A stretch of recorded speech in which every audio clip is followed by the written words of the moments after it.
Hello everyone. Let's start the session. I'm Sai Venkatakrishnan, a PhD scholar in the Department of Computer Science and Engineering at IIT Madras. Welcome to week 3 live session for the course Blockchain Fundamentals and its applications. Okay, so in this live session, we will be discussing about week 3 and week 4, these two video lectures combined together. So week 3 and week 4 was mainly with respect to Bitcoin, and so we will be discussing about Bitcoin internals and all those things in detail. Okay, so if you have any doubts or queries, you can just post it in the Q&A, or you can post it in the you can raise your hand or unmute yourself and speak. So, what's the goal of the Bitcoin? Okay, so Bitcoin was designed to replace physical cash. So it's supposed to behave like a digital cash, and the main goal of Bitcoin is it should be fully decentralized. There should be utmost privacy. Okay, and anyone can transact from anywhere, so you can send money to any person in the world. Okay, it doesn't have any border or something. Say like your Indian rupee means it's just valid within the Indian territory, right? If you go abroad or something, you should do some foreign exchange, etc.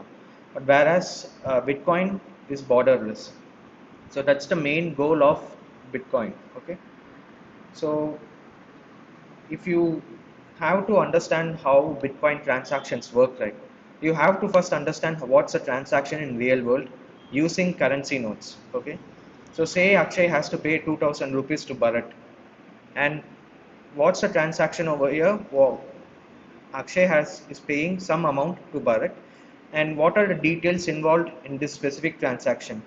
The payer is Akshay. He has the physical currency note of 2000 rupees. Okay, and the payee to whom Akshay has to pay is Bharat. Okay, and he will be receiving that physical currency note. And over here, sorry, so here it should be rupees 2000. Okay, so the amount he has to pay is rupees 2000. And how do you know that Akshay is the owner of the 2000 rupee? He physically has that note in his hand, and when he pays to Bharat, Bharat is convinced that Akshay is indeed the owner of that currency note, and he accepts that amount. So this is how a transaction in the real world occurs using physical currency notes. Now if the same transaction has to happen in the Bitcoin world using digital cash or Bitcoins, right, how will it occur? So in this, if say Akshay has to pay 2000 bitcoins, okay. So Akshay has to pay 2000 bitcoins means here in Bitcoin world there is no identity or something. Say like you don't have a user account in Bitcoin, like username is Akshay or username is Bharat, like that. All you have is a public key and a private key, and a public key is the one which acts as an identity. So public keys are identities in the Bitcoin network. Okay, and the private key is the proof that you own that specific Bitcoin, right? So in a Bitcoin world, how the transaction will look like is the payer is actually Akshay's private key. So there is no specific a person or someone, right? It doesn't store any information like that in the Bitcoin network. All it wants is that the payer should be valid and it should be a private key who has control over that specific Bitcoin, and the payee is nothing but Bharat's public key. It so in Bitcoin network, if Akshay has to pay 2000 Bitcoins to Bharat, it's not between two persons actually, like in technical terms, but it's between two public key identities. And in Bitcoin network, the public key is the basis by which you generate a new identity within the network. So any amount you have to send to some person or something, that person everything is identified by this unique public key, right? So in the Bitcoin world, the payer is the private key, and the payee to whom you have to pay, you should know the other person's public key to whom you should pay. That will be your payee. The amount is, instead of rupees, it's Bitcoin. And here, in ownership or the authorization to spend, right, in the physical world, you had the currency note in your hand, you had the physical copy, and you just gave it to Bharat. And once you gave it to Bharat, right, once Akshay gives it to Bharat, he doesn't have that physical currency note. He doesn't have that physical currency note, right? So he had the note before the transaction, and after the transaction, that note is now with Bharat. So in the same way, you have to prove ownership or the authorization to spend in the Bitcoin world. And how do you prove that is you use something called the digital signatures. So what these digital signatures are is, by using digital signatures, what you achieve is you achieve these three things: authorizability, undeniability, and non-modifiability. So what this means is, the digital signature, what it helps us to confirm in this transaction is whether the private key that I am using to pay some amount, so 2000 bitcoins to Bharat, is indeed the correct private key or not, and whether the owner of that private key is a valid owner. And so all these things is proved via digital signature. So instead of just handing the note in the physical world, right, uh, the the analogy in the digital world is you are handing over the digital signature. You are showing the digital signature to Bharat, and you are proving that you are indeed the owner of that amount of bitcoins, and you are passing that ownership to Bharat. And how you are passing is you are passing it to Bharat's public key. So that's what a transaction in the Bitcoin world looks like, right? And the key challenge in Bitcoin is, say if you in a physical world you have a currency note, you cannot easily duplicate that currency note. You should have like complicated printing machinery or something, so that all those specific symbols or um, uh, to produce real proper currency notes and not to be identified as counterfeit notes, like you should have all those specialized printing press and all those things, and it's quite challenging. Whereas in digital cash like Bitcoin, how will you prevent, say like you identify each digital coin in the Bitcoin network by some serial number. So there is some similar to how there is a serial number to each currency note. Let's assume you just have some serial number to each Bitcoin, right? Now, say Akshay has the serial number 9 ZB, okay, and that serial number has a value of 2000 Bitcoins. Okay. Now Akshay pays to Bharat, okay, he just sends the 9ZB serial number coin. He tells like I have this 9ZB serial number coin which is of 2000 uh, bitcoins value, and he sends that serial number to Bharat, and now Bharat is the owner. But later, if Akshay is acting maliciously, he can send the same serial number to some other person, say Ganesh. And this sending is very simple. You, since it's everything digital and there is no physical entity linked with this digital coin, right, you can just copy paste the serial number and send it to some other person. So this is the problem of double spending. And double spending becomes a lot more easier in digital world because there is no physical entity or the difficulty to replicate the items, right? So everything is easy. So this is the key challenge in Bitcoin. In a centralized scheme, say you are having a bank and you are having an ATM card, right? You are having an account in the bank, okay? So you are sending some coins. Akshay is sending some coins to Bharat. In a centralized scheme, your bank will act as an intermediary, and it will be like a centralized player in the whole payments network. And the banks will assure that the same serial number is you are not using it in multiple ways. So the banks will ensure that if you are using a serial number, you are paying it to Bharat means you cannot send that same serial number coin, digital coin to Ganesh or someone else. That the banks will ensure in a centralized scheme. But now in Bitcoin, I have to ensure the same scheme in a double spending.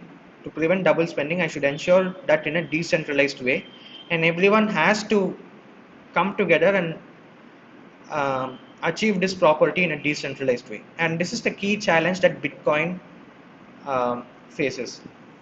And how this Bitcoin solves this problem is it it achieves the consensus among nodes, and it incentivizes players like nodes which act in an honest way and prevent these double spendings by paying them rewards in bitcoins. So this is the key way in which Bitcoin prevents double spending. Okay, so any doubts till now?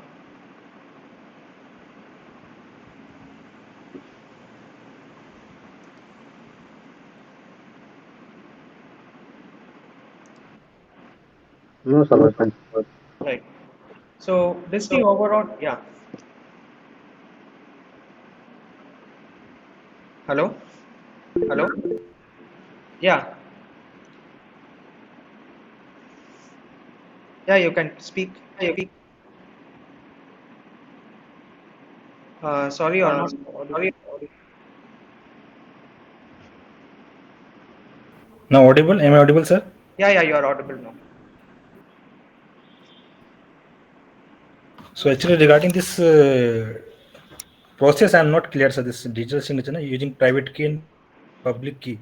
This like how it starts. First, that suppose someone want to send money, he will Right. Right. use So yeah, I'll public key. explain that. So Then I just gave an he overview. will, and that's not clear. Yeah, I just gave an So overview. So in an from I'll actually, for that waits a question was there. Yeah. For that waits actually assignment question was there. So with reference to that in assignment 2 there was one question, no, sir, in that they were asking in array code. your voice is breaking, So Shyam. that's why I took the code, sir. Uh, So, your hello, voice is breaking. hello. Yeah. Hello.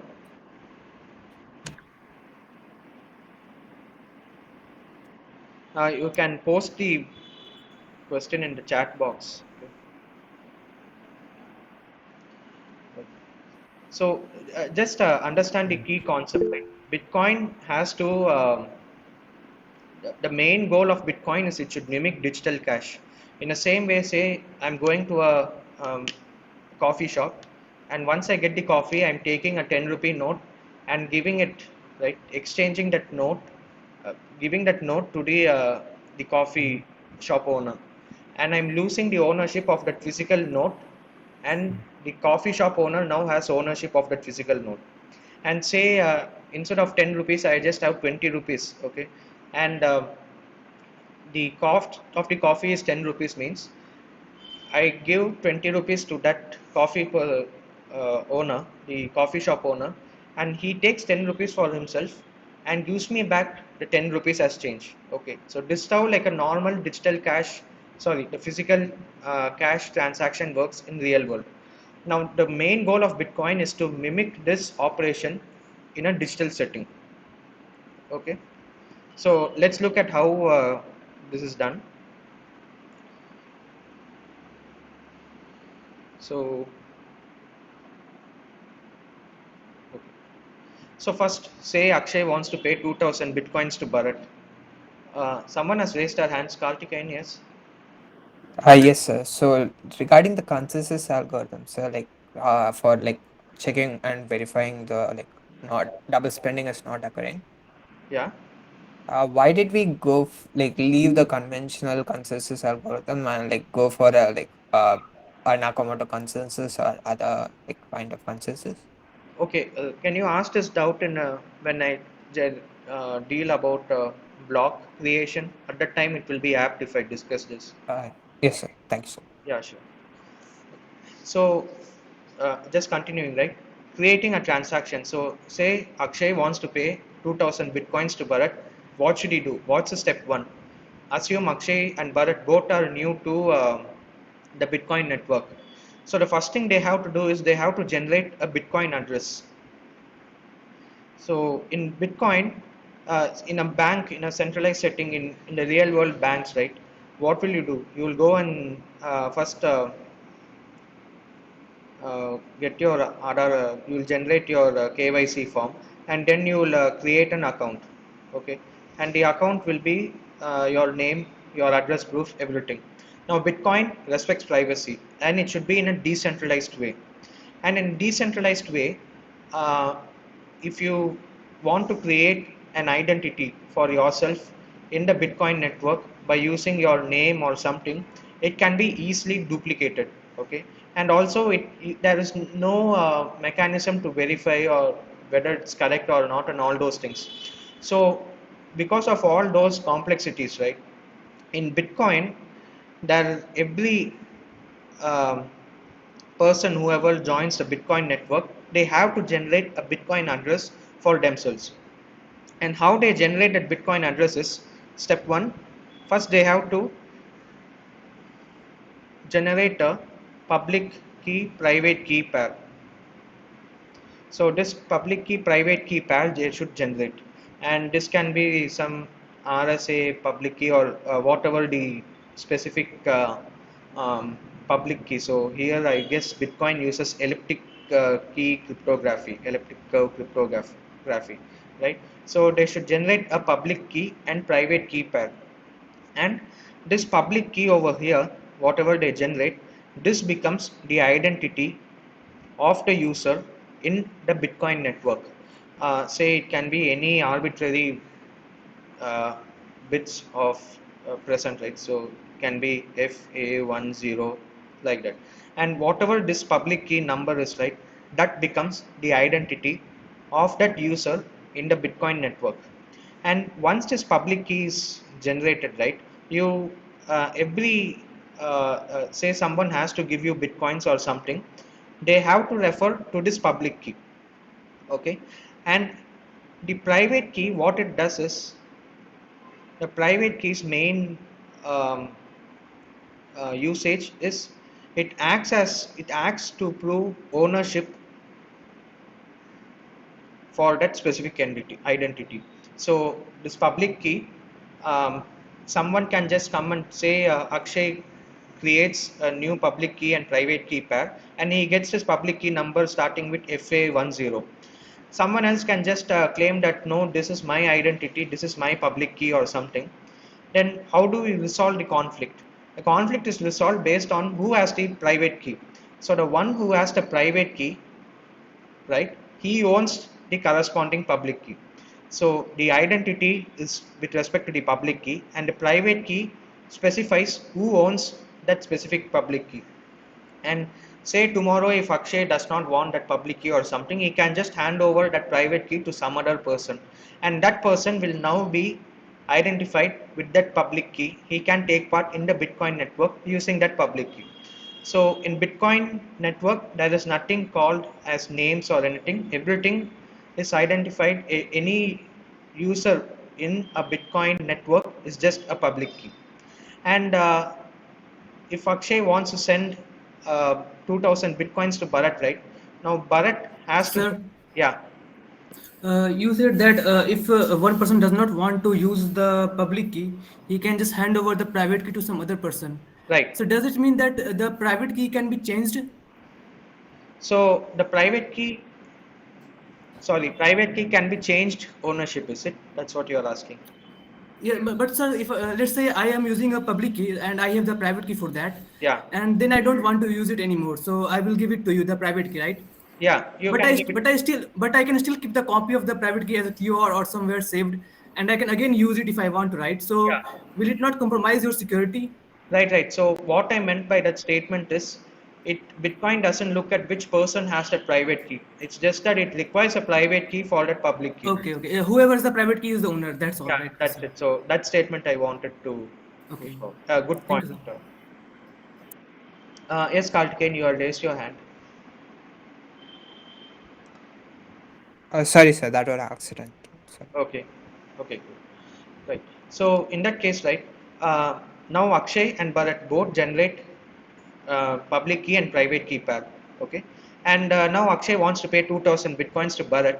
So the first step is they generated a bitcoin address, and now Bharat has to relay that address, send that address to Akshay. Hey Akshay, you should pay to this address. Okay. Now instead of sending that address, right, that public key address can be too long, or it will be like non-printable and all those things. Now what from that public key identity we generate what is called as the Bitcoin address.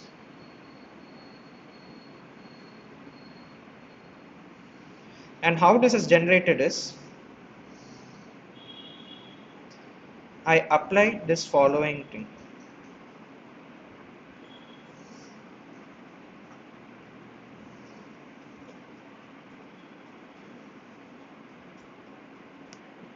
Okay, so on the public key I first apply a SHA-256, and on that SHA-250 hash output I apply another hash function called ripe md160, and finally what this gives back is it's a 160 bit hash of my public key. Okay, and this 160 bit hash of the public key I further apply what is known as base 58 encoding. And what this outputs is it outputs the something called as the Bitcoin address, what you will be coming across in any all those Bitcoin terminologies.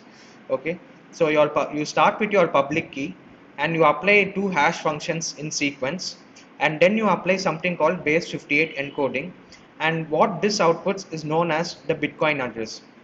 Okay, why is this the norm is your public key might be too long and you don't want to waste space by sending that long public keys over the network. Okay, so instead of that you hash the public key and get a hash output. Okay, one second, you get the hash output, and then you apply base 58 encoding.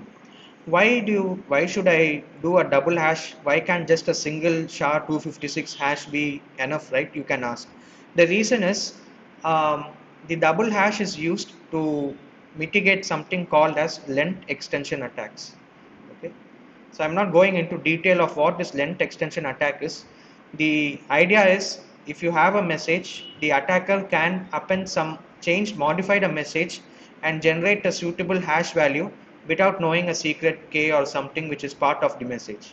Okay, so it gives the attacker to do some uh, sign do some generate some hash outputs without your knowledge. Okay, so that's the basic idea of length extension attacks. And to stop all these to prevent all these things, they use a double hashing actually to prevent these length extension attacks. And okay, once I get the 160 bit hash, why can't I just pass it to Akshay saying it's my Bitcoin address? Why should I apply base 58 encoding? The reason is the base 58 this hash address, right, the hash output, it will be in hexadecimal notation, and when you just print it on screen, right, it will be of Unicode characters and all those things.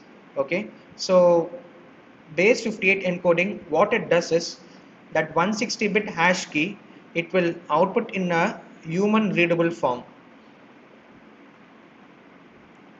Okay, human readable form, and it will just consist of only these alphabets like A to Z, caps and lower caps, and then numbers 0 to 9 and couple of underscores, I guess no underscores, so only these many things. And also it will be some specific uh, encoding would be there. So any address should start with a digit 1 or some condition will be there. And the reason why this base shift create encoding is done is, one, it is human readable, and second, when Bharat sends you the address, say over email or says over some message, and he then calls you and wants to confirm it for you, right? If it's a hash output, you should tell it in like hexadecimal format, 0x16 blah blah blah, and that will be too difficult. Instead, if it's in human readable format, it will be easy for you to identify whether the address is same or not. You can just compare it. And also, if it's in this human readable format, right, you can easily encode it in QR code and all those things. Okay, say like how you pay in UPI transactions, you just scan the QR code and all those things, right? The same way you can just pass this Bitcoin address as a QR code to all those who want to pay to you. Okay, so this is how your Bitcoin address would be generated. So this is the first step. Okay, any doubts in this? How is it coming 58? Like A to Z will be 26 caps and 26, 26, 52, and then it will be like more than 58, I believe. Yeah, so I didn't fully go through what are the set of valid characters. Maybe some numbers or a couple of alphabets are not allowed in the encoding. Got it. You can just Google it. So I didn't Google it and find the exact available character set, but the general idea is it should be in a human readable format. So that's the idea. Okay. I think the capital letter and small letter does not matter in the Bitcoin address. Oh, is it? I'm not sure. Like it was a mix of capital and small letters. I guess it would matter. I'm not. Well, I will check it. Yeah. Okay. And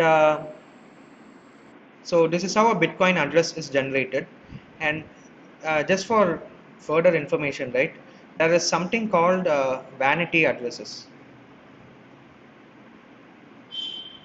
Okay, so vanity addresses are nothing but say you're registering a car or something, right, in your real world thing, and that registration number, if it's like a fancy number or something, 0101 or something like that, you pay some extra amount. So in the same way, vanity addresses are some specific addresses which you can just read it out, that Bitcoin address, a part of that Bitcoin address would make, has some literal meaning. Say for example, you can have a Bitcoin address like 01 BIT coin and blah blah blah, like that. So your Bitcoin address would be consisting of these letters BITCOIN also. Okay, so this all like fancy addresses. And why these addresses are being used, vanity addresses, is say you are having some NGO organization or some well-known organization, and you want your address to be easily recognizable,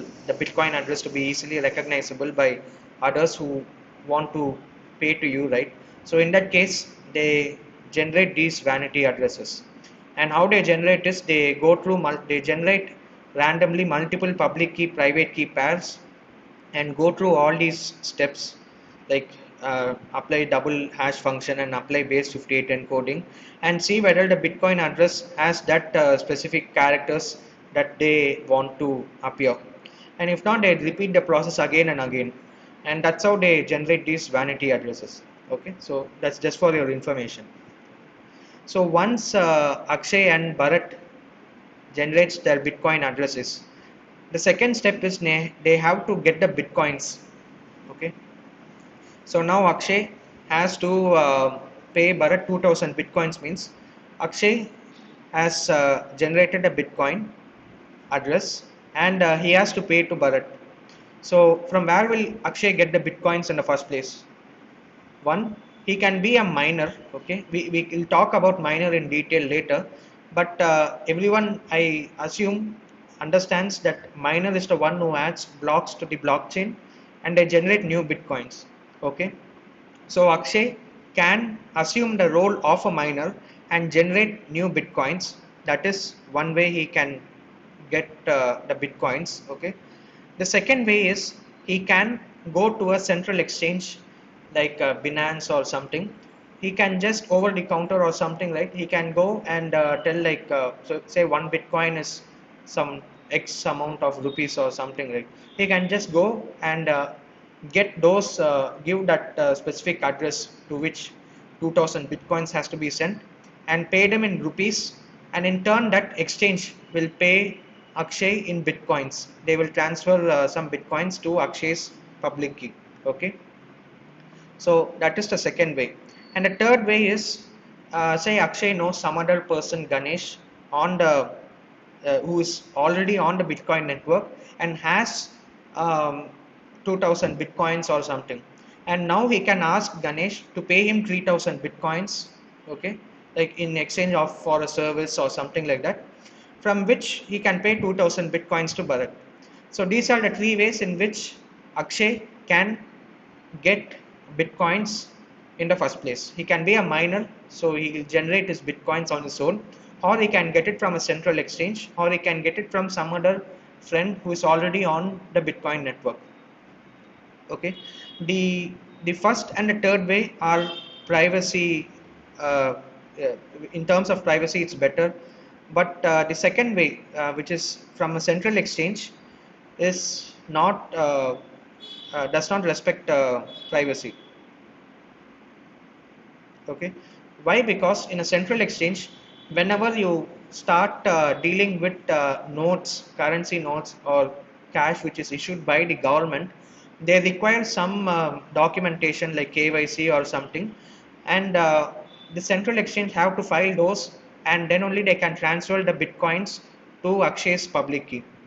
Okay, so once a central exchange gets hold of your name in the real world, your address and all those things, right, they can easily identify, they can easily connect the public key, which is just a random bits, right? If you just see a public key, you cannot tell who has that specific public key. And whereas if you go and exchange some amount via the central exchange, they can easily identify this public keys with respect to Akshay. So you can set up this association if you go through a central exchange, and the whole point of Bitcoin being private and it's anonymous and all those things loses. You don't have that advantage if you go to a central exchange. So these are the three ways of generating, getting the Bitcoins, and out of these two ways respects your privacy, and the second way doesn't. Okay. So any doubts in this creating a transaction? Sorry, getting the bitcoins to pay Bharat.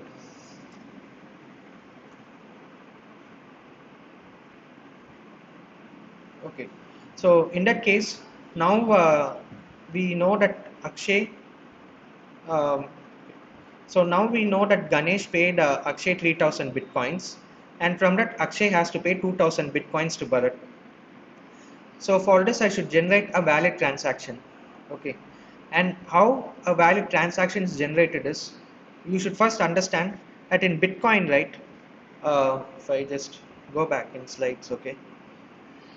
You should first understand what a Bitcoin is really. Okay. Bitcoin is nothing but a chain of transactions. Okay. Your physical currency note is a slip of paper on which it's written like say 2000 rupees, right? It would be written 2000, just a paper note, and in the bottom it will be uh, this is guaranteed by the RBI governor, Reserve Bank of India. So who guarantees that it's a 2000 rupees note? It's none other than your RBI governor.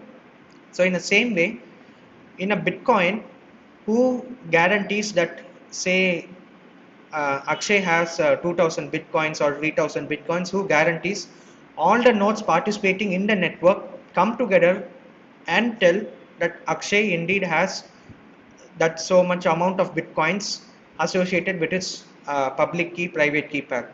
Okay, so that's how the notion of bitcoin works. And in your physical currency note, you have a serial number at the bottom and all those things.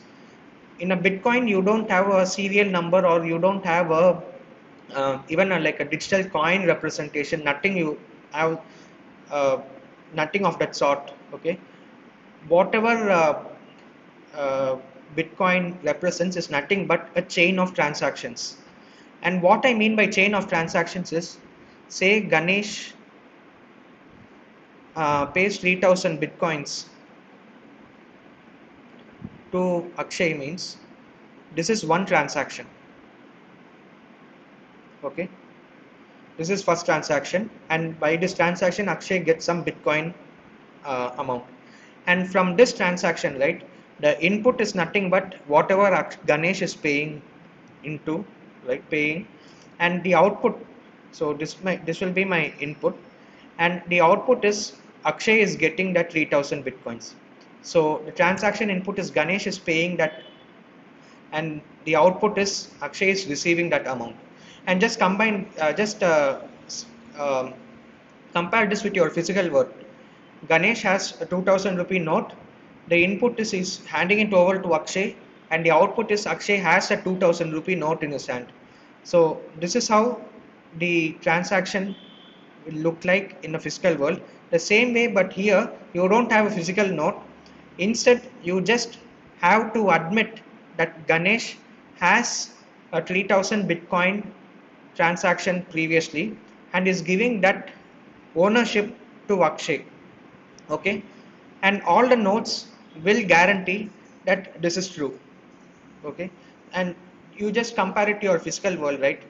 Just a piece of paper written 2000 on it and signed by the RBI governor, you believe it to be value of 2000 rupees. That paper value is literally like around like 5 or 10 rupees. Okay, like including the printing cost and everything, or maximum just assume it's 100 rupees, but still you believe that paper note carries the value of 2000 rupees. How? Because everyone in the country believes that it has 2000 rupees value. So in the same way, Ganesh has 3000 bitcoins, all the nodes in the network should accept. That's what consensus is all about.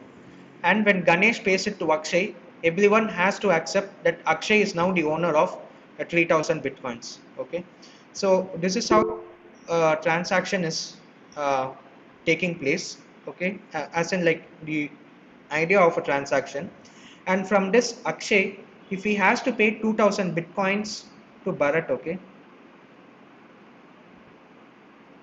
so if he has to pay 2000 bitcoins to Bharat, what he should prove to all the nodes in the network is, Akshay, he has to prove that I have to pay 2000 bitcoins to Bharat, and the proof that I have 2000 bitcoins is, in a previous transaction Ganesh had paid me 3000 bitcoins.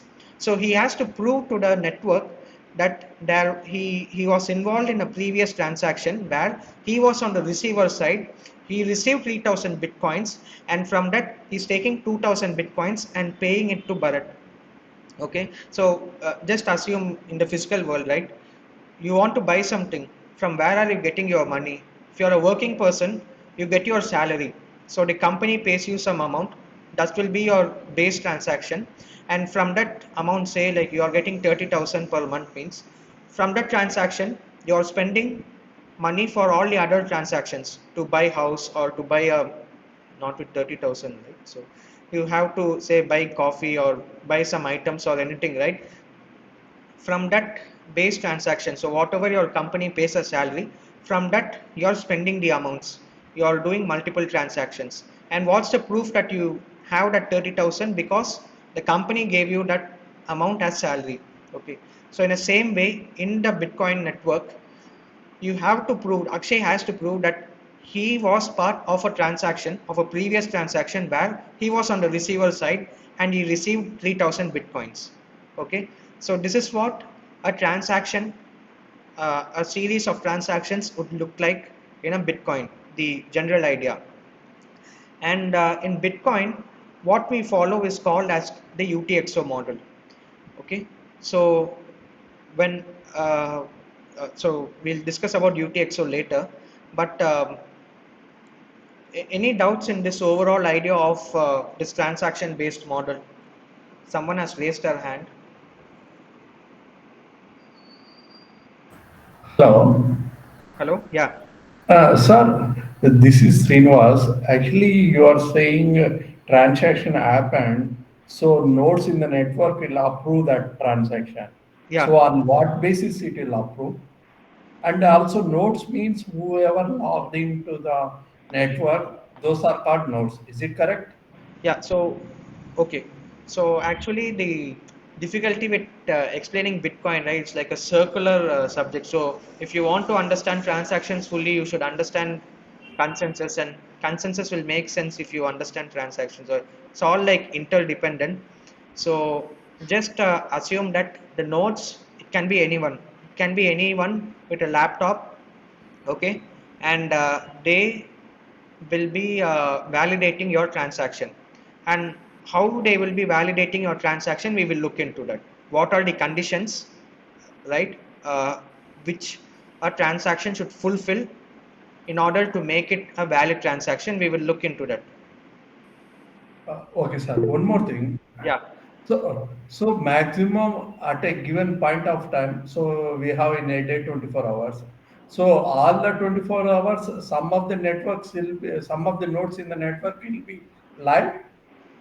It should be live. It need not be live, it should be live. So that's the um, so in a decentralized network, right, you have at least lakhs of nodes, okay, not if not millions, at least lakhs of nodes, and the probability that all the nodes going down at some time, right, it's a serious matter. Say some um, the probability is very less compared to a centralized environment where you have a bank server and the bank is in charge of all the servers, right? The Yes. probability of the bank failing is much higher compared to the probability of all independent nodes in a decentralized network failing. So I accept that one. But one thing, so in a decentralized networks, so maybe some odd times are there. Those time, very few nodes are in the network. So that time we can do some like invalid transactions. Then we can approve those things. That possibility is there, na? If there are, A simple example, I'll say around 2 to 3 o'clock, only few nodes yeah, will be okay, there based on stacks. okay, So okay. that time maybe 100 nodes are there. So out of 100 nodes, we have 60 nodes are ours, our group. Then we can make transactions are invalid, na? Right. So how the assumption works in Bitcoin is it doesn't count on the number of nodes. It counts on the number of the majority hash power is honest or not. So But that assumption majority, it relies on. It should rely on. That's it. pardon? It relies on the assumption that the majority of nodes which are live at any given time has which are honest, right, has the majority hash power.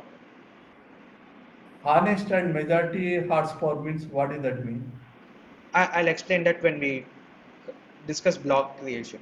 Oh, May I okay, speak, sir? okay, sir. Thank you. Okay. Yeah, others had raised their hands. So I was just trying to say add something to related to his doubts. When he's saying that what if majority of the nodes are down? I just wanted to say that those the minor nodes they tend to be live maximum time because they have invested considerable amount of resources to mine the Bitcoin, right? So they would try to be live at the maximum time. So it will be like it would be very rare case that there will be only few numbers of nodes live, so it's not possible to attack, right? So Right. So if just few nodes are there, right, then you have should have tremendous computing power to go yes, and sir. change the transactions. Yes, sir. Right.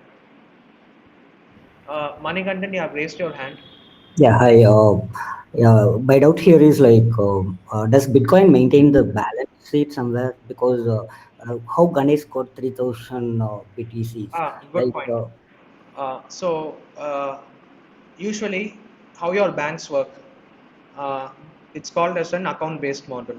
Okay, so say Ganesh has 4,000 bitcoins. Okay, just assume. Okay, and then Akshay has um,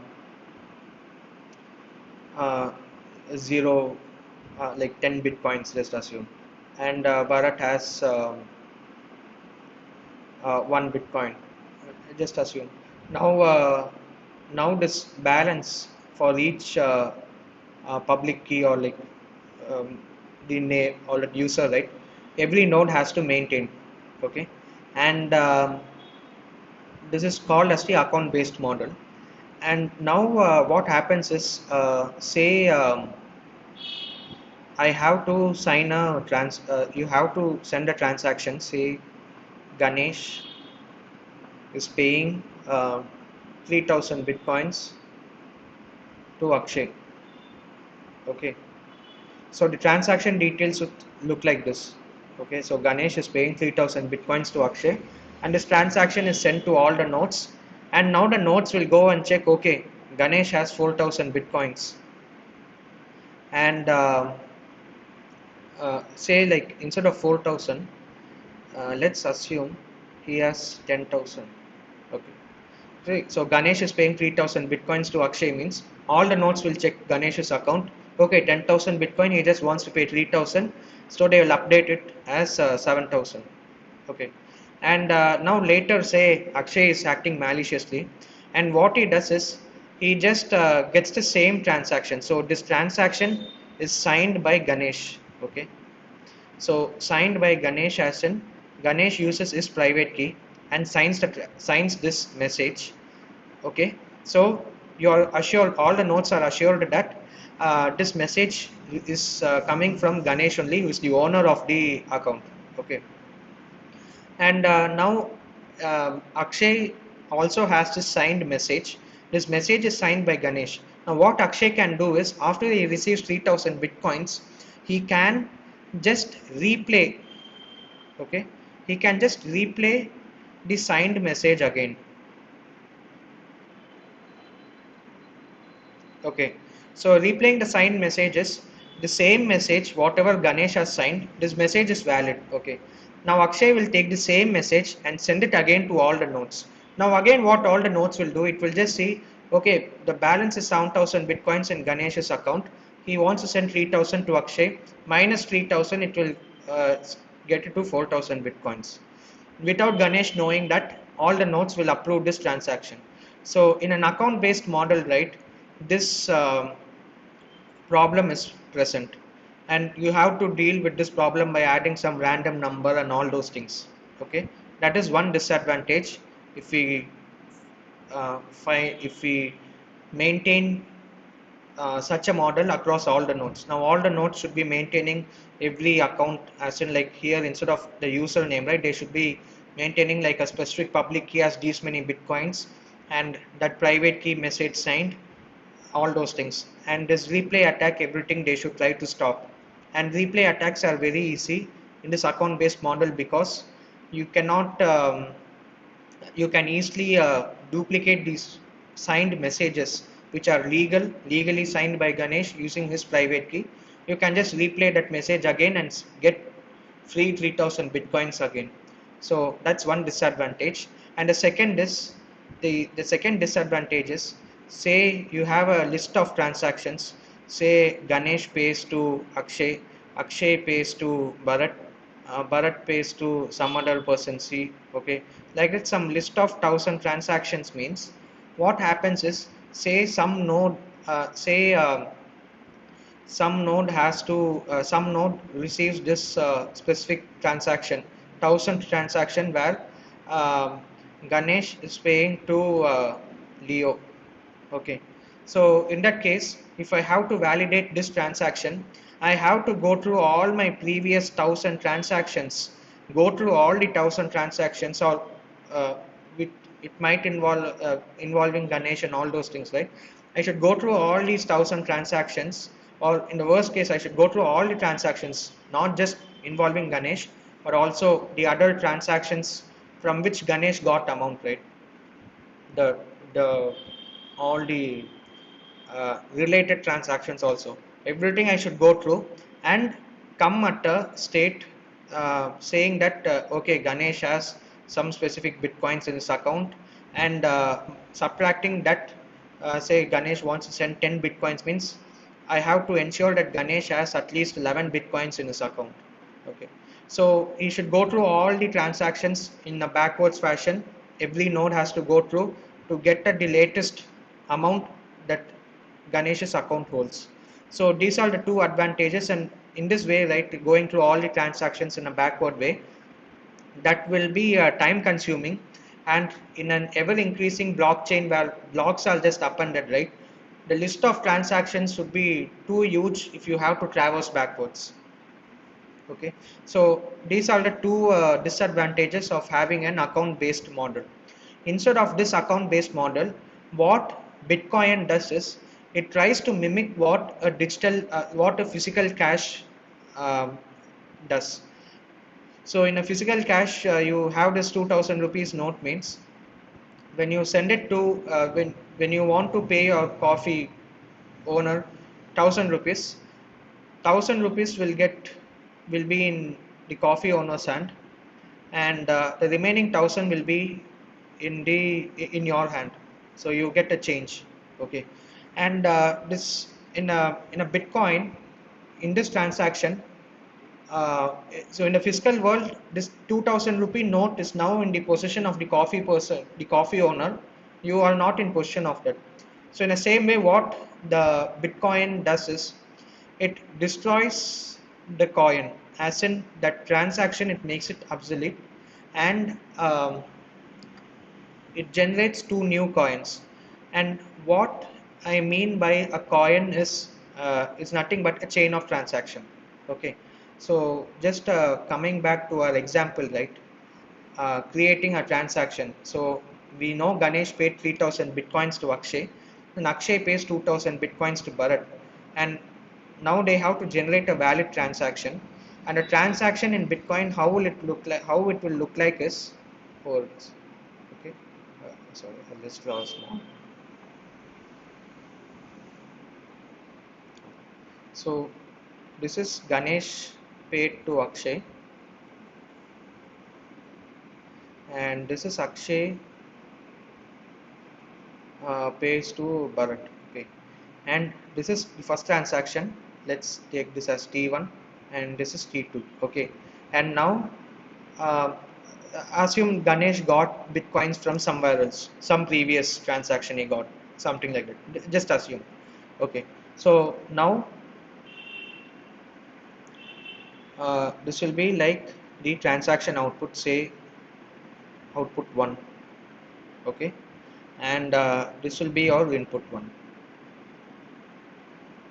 and this will be output. So here, oops, so this is output 0. Okay,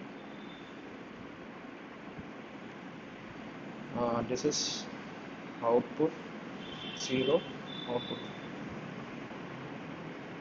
Okay, and now what an output. Okay, so in this transaction I should create a transaction.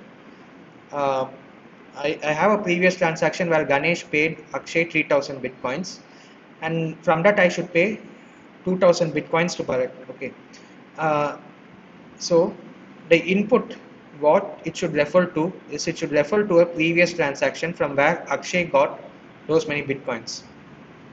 Okay, so the input will contain what is called as a transaction ID, and the transaction ID is nothing but this whole message right over here, this whole transaction, this message, the hash of that message, and you digitally sign that hash. Okay, so that will be the hash of the message is the transaction ID. Okay, and the transaction ID might have each transaction might have multiple outputs. What I mean by multiple outputs is, I'll come to that later. Just assume that every transaction has an output. Okay, so now Ganesh pays to Akshay 3000 bitcoins.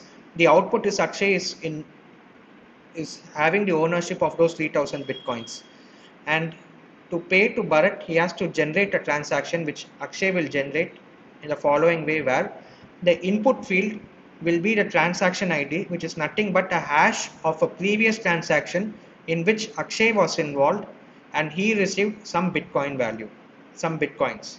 Okay, that transaction ID he will specify plus the index. Okay, we will come back to index later. Okay, here your index would be 0. Okay, so output 0 of transaction ID, say this is 0xFA means, so he will specify 0xFA plus index 0. Okay, so that is the input, that's the source of income for Akshay, source of the bitcoins which he is spending to Bharat. Now Akshay has 3000 bitcoins, this value is 3000 bitcoins. Okay, now Akshay has to send to Bharat 2000 bitcoins only. So for that, what Akshay will do is, as the output, he will create two sets of output. One output, this will be for Bharat, and the other will be for himself, Akshay. And the value of output 0 would be 2000 bitcoins, and the value of the second output is the remaining amount, that's the change transaction, change output. So this output 1 is the change output, which is the remaining amount that Akshay would pay back to himself. So just um, connect this to your physical world. You have a 1000 rupee note, you are going to the coffee shop owner and you have to pay 100 rupees, right? Then the change actually, like, the coffee shop owner will give you, but in this case, right, Akshay, he takes a 1000 rupee note, splits it into 10 hundreds. Out of that 100 he gives it to the coffee shop owner, and the remaining 900 notes he keeps it in his own pocket. So in the same way, in the Bitcoin network, the same way what happens in your physical world will be um, generated in this transaction. Okay, so it points to your source of income, the source of the Bitcoin which you got in a previous transaction. That will be your input, and how it points to is your transaction ID plus the specific index. Okay, and now the output is nothing but two outputs will be there. One you have to pay to the other person, Bharat, and the second output would be your change output, which is the remaining amount that you will be paying to yourself. The Okay, so these are the two outputs. And now, say if Bharat wants to send some 10 bitcoins to uh, Leo. Okay, now what will Bharat have to do is, he will generate a new transaction. Okay, where your input, okay, will be referring to a transaction ID, and the transaction ID is nothing but it will be the hash of this previous message, and the index. Okay, the index as in this transaction. If you notice this transaction over here, it has two outputs. One output is actually to Bharat, and the second output is to Akshay, that's a change output. Out of these two outputs, Bharat only has ownership of output 1, this one. Okay, so over here this is index 0 and this is index 1. So now Bharat, what he will do is, he will specify to a specific transaction ID, which is the hash of this entire transaction, and the index is nothing but 0.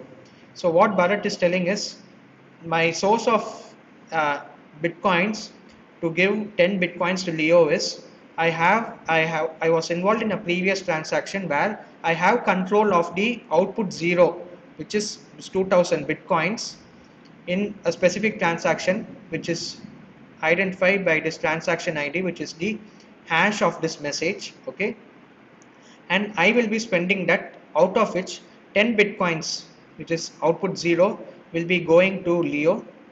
Okay, and the remaining 990 bitcoins will be going to myself. And now when Leo wants to spend, right, he will be referring to this transaction ID plus output 0. Okay, and now when I in my previous slide, right, when I mentioned what is a Bitcoin, it's just a chain of transactions means, it becomes evident over here. So Bharat tells, I have 2000 bitcoins, I have access to 2000 bitcoins means, what he is referring to as a Bitcoin is the transaction ID plus the output index. So these two entities together will be referred to as a Bitcoin output, or it is it represents the Bitcoin in the digital sense. This is So, the serial output. Yeah. sir, if Akshay has, let's say, if Akshay has two source of income and he needs to use both amount from both the source, like for example, Ganesh gives 3,000 to Akshay, and then Aman also gives 2,000 to Akshay, Yeah, and that and will then definitely and work. then Vrat wants to send for 4,000, so he will have to use 3,000 from one income source of income and 2,000 from 1,000 from another. So what will be the input for that transaction? Yeah, so in that case, right, let me just erase this. Okay, so in that case, you will have multiple inputs: input 1, input 2, input 3, like that. Okay, say Bharat got 1,000 bitcoins each from 4 different transactions. Okay, so each input will be referring to transaction ID, a specific ID plus the output index. Okay, like this, you will replicate this for all the 4 inputs that you want.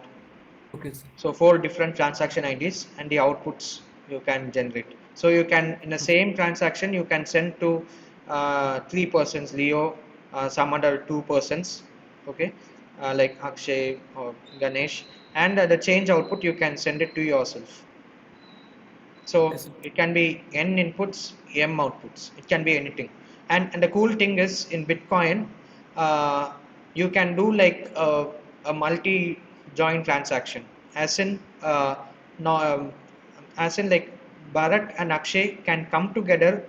Okay, so like one input will be owned by Bharat and the other input would be owned by Akshay, Okay, sir. like paying bills together or something like that. Okay, so in that case, it will be uh, uh, all these are possible in this Bitcoin hunting. Okay, so now uh, so any doubts in this? Hello, sir. Can you hear me, sir? Yeah, yeah. No. So actually, sir, doubt that only, sir. That was no. So in actually one question was there in assignment too. That was related to that process of transaction, like using public key and private key. So that question is not clear to me, sir. That answer. uh, So with related to that only, I want to understand this process, how that public key and private key they are using, and how that process is happening. That I want to get clarity. yeah, so yeah, In that, so I Bob will, was yeah, sending I'll message to explain Alice. the public and private key, how it is incorporated in this idea in a short. Yeah. Okay, in the next slide I'll be explaining. Okay, sir. Okay. Okay, Thank you. so the main idea I want to put forth in this explanation is the Bitcoin. You don't have a like the serial number or something, right, in the currency note. In a Bitcoin world, what a Bitcoin output or what a Bitcoin would really look like is the specific transaction ID, and within that transaction with specific output, and what's the value in that output. Okay, so these 3 things together is a Bitcoin.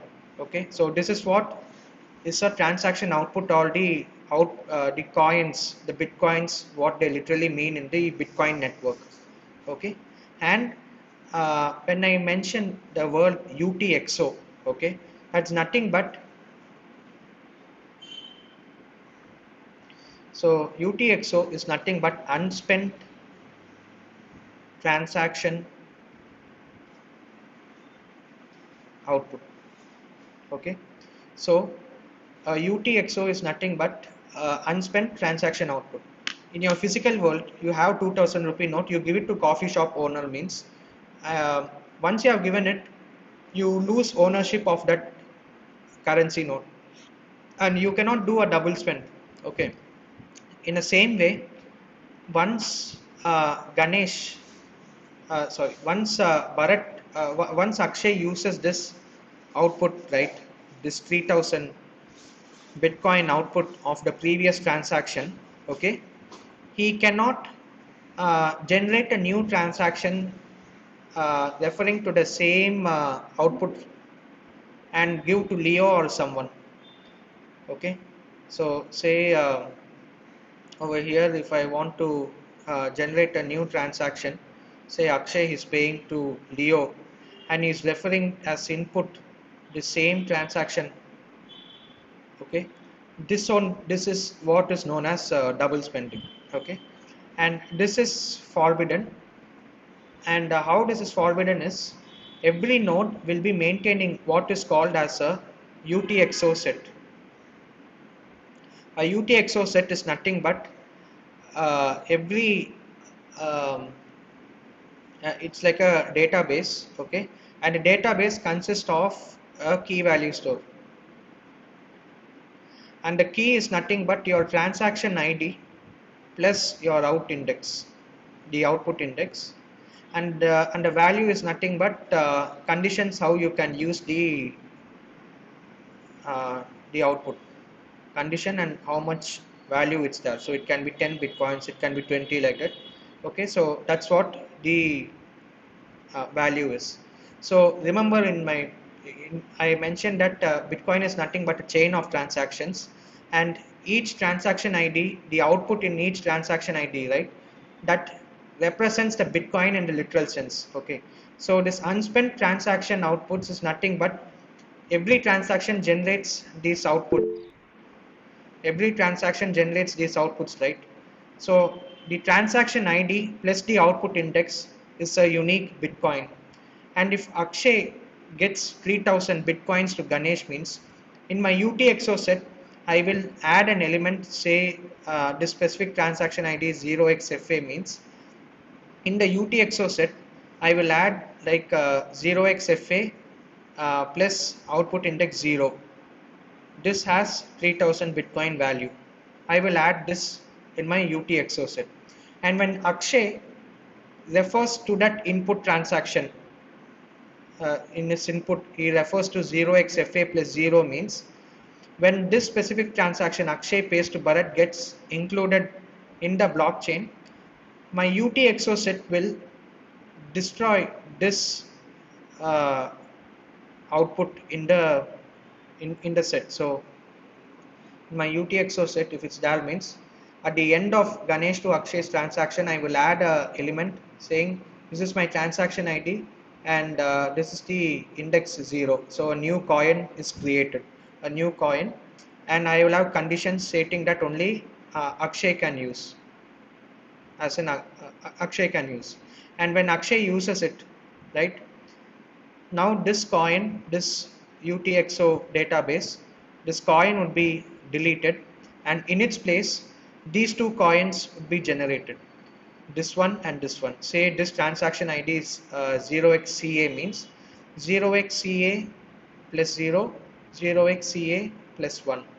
So transaction ID 0xCA with two outputs, these two coins get created, and the first one will have a condition that only Bharat can pay and can consume, and the second one, it's a change output which only Akshay has control of. So the UTXO is nothing but all the transaction outputs which are not used as inputs in any transaction till now. All these things would be maintained in a database called the UTXO set. And now all the nodes should have the same UTXO set. They should be maintaining the same UTXO set. And now if say Akshay wants to double spend, right? What is double spend over here? He pays to Bharat by referring to this specific transaction, whatever he got from Ganesh, this specific transaction over here, he refers to it. And even to Leo, if he refers to the same transaction, right? If say Akshay to Bharat gets uh, propagated in the network and all the nodes accept that Akshay has paid to Bharat, means this 0xFA plus 0, this specific transaction ID plus output gets deleted from your UTXO set. Now if Akshay wants to paste to Leo and he refers to the same input, the previous input, that is FA plus 0, the transaction ID plus that specific output, he refers to it again, all the nodes will go and check the UTXO set. they see that specific transaction ID and output is not there. So Akshay doesn't have that bitcoins. So in this way, they prevent double spending. Okay. Any doubts in how what's a UTXO set? What's Sir, the is it timing attacks are possible for same time if he tries to do that and it is not deleted in the database, sir? That is possible. so timing attack? There is a possibility that Akshay would get Akshay Leo's transaction gets propagated across the network. In that case, Akshay to Bharat's transaction will be invalid. But the goal of this double spending is a previous transaction output can be used only once in an as an input in another transaction. It cannot be used twice. The Bitcoin network doesn't know whether Akshay to Leo is correct or Akshay to Bharat is correct. It will just include either one of those transactions. Anyone will get the chance Yeah, then. either any one of these only will be included. Okay, sir. Right. Okay. So we discussed what a transaction looks like and what is meant by unspent transaction, and how in Bitcoin this double spending is prevented. So we looked at like an account-based model where Akshay has a user account that public key and like a username. That model is not followed in Bitcoin. Instead, the Bitcoin follows what is known as the UTXO model, where everything is a series of transactions, and a transaction output should be used only once, and that will be used as the source of input or source of income in your next transaction. That's how Bitcoin transaction works, and the way they modeled it is purely based on how your physical cash works. If you get slightly confused with this model of UTXO, right, just imagine yourself having physical cash in your hand and replace that with Bitcoin, then everything will become clear. Okay, so they designed it in such a way it mimics the physical cache. So why I'm repeating this physical cache thing is it's the easy way to understand how Bitcoin works. Okay. So now we discussed how this transaction is created and this UTXO set. And if I try to refer to the same transaction output, which is double spending, it is not allowed because my UTXO set gets that element gets created. And in Bitcoin, the Bitcoin is nothing but a transaction ID plus a specific output. Now coming to the second important thing, right? The output is created. I'm saying I'm paying to Akash or I'm sorry Akshay or Bharat, but how do I make sure that it is only Akshay who can use that output or Bharat who can use that output? How do I make sure? Now comes um uh, uh, the notion of public key and private key. So someone has asked to how public and private keys are used, right? So So, the condition to uh, use or consume the transaction outputs is done by public key and private key. How this is so done is, yeah, sorry.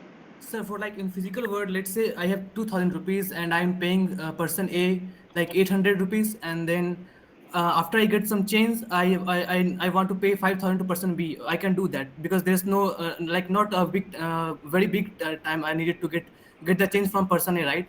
So if I give him 2000 notes and he takes 800 and returns me 1200, and Yeah, from that 1200 I can pay 500 to person B. okay. That can be done simultaneously, right? But what if I do? But what? How will it happen in the Bitcoin case? Like Ah, if I have a transaction of 3000 right there, sir.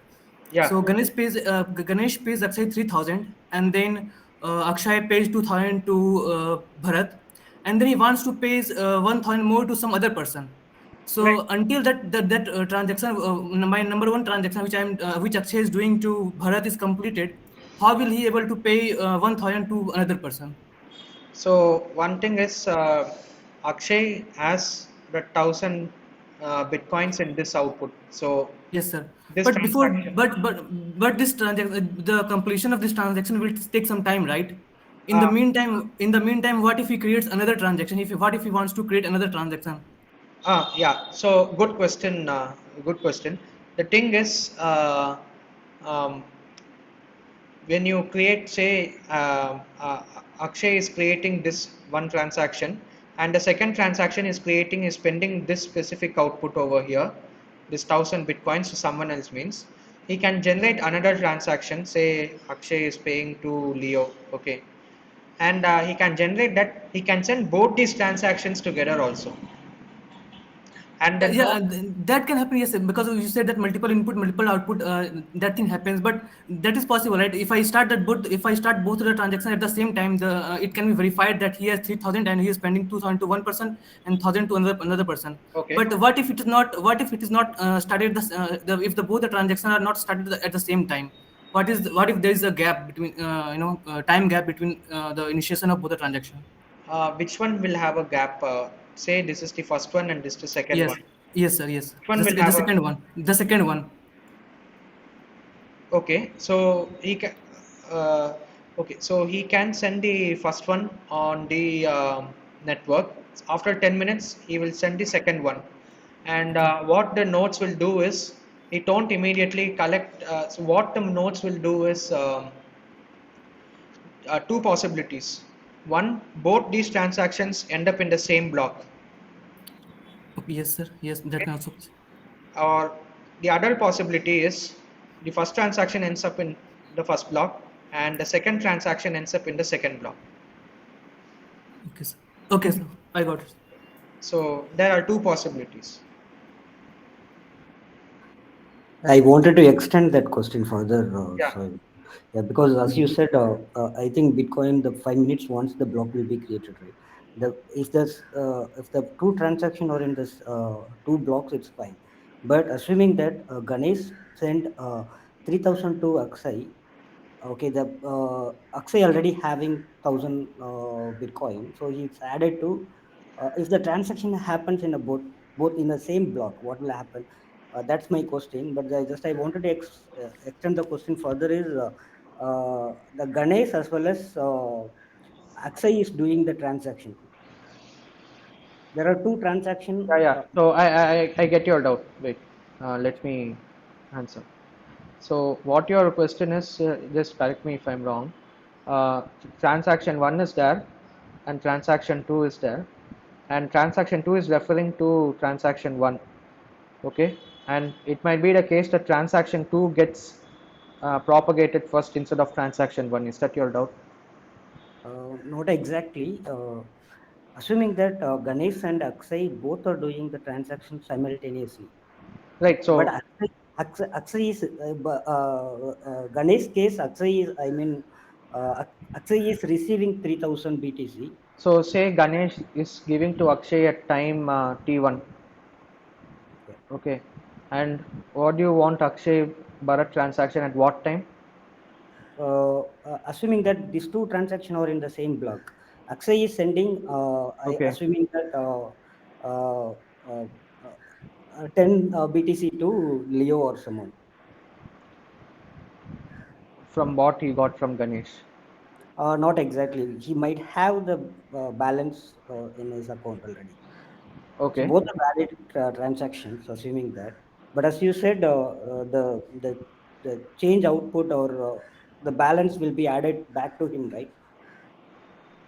okay, So first use case, assuming that Akshay was having already he was having 10 okay, BTC. okay. Let me explain this. That I'll explain in this public key and private key thing. Okay, but I get your doubt. I get your doubt. Akshay has 3,000. How is that amount change amount associated with Akshay? I'll explain that. Okay, like, Sure. and the other thing what I wanted to tell is, say you have two dependent transactions like this, transaction one, transaction two. Um, Say the nodes which have to add the transactions in a block, they first receive transaction 2 and they look at the input and they check their UTXO set and they see that it is referring to some output which is in transaction 1. Okay, but what happens is that transaction 1 itself they haven't received in the first place.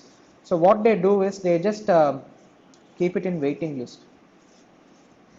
Until they receive transaction 1, they will keep transaction 2 in waiting list, and once they receive transaction 1, they will join it and they will see whether the output is correct, whether it's referring to a correct output, and whether it's not spent already, and all those things. So that is one. So till now we saw at how the transaction amount and how it is referring to a previous transaction to spend, but how do we prove Akshay can only spend, or how do we ensure Bharat can only spend this 2000 bitcoins? That is using public and private key.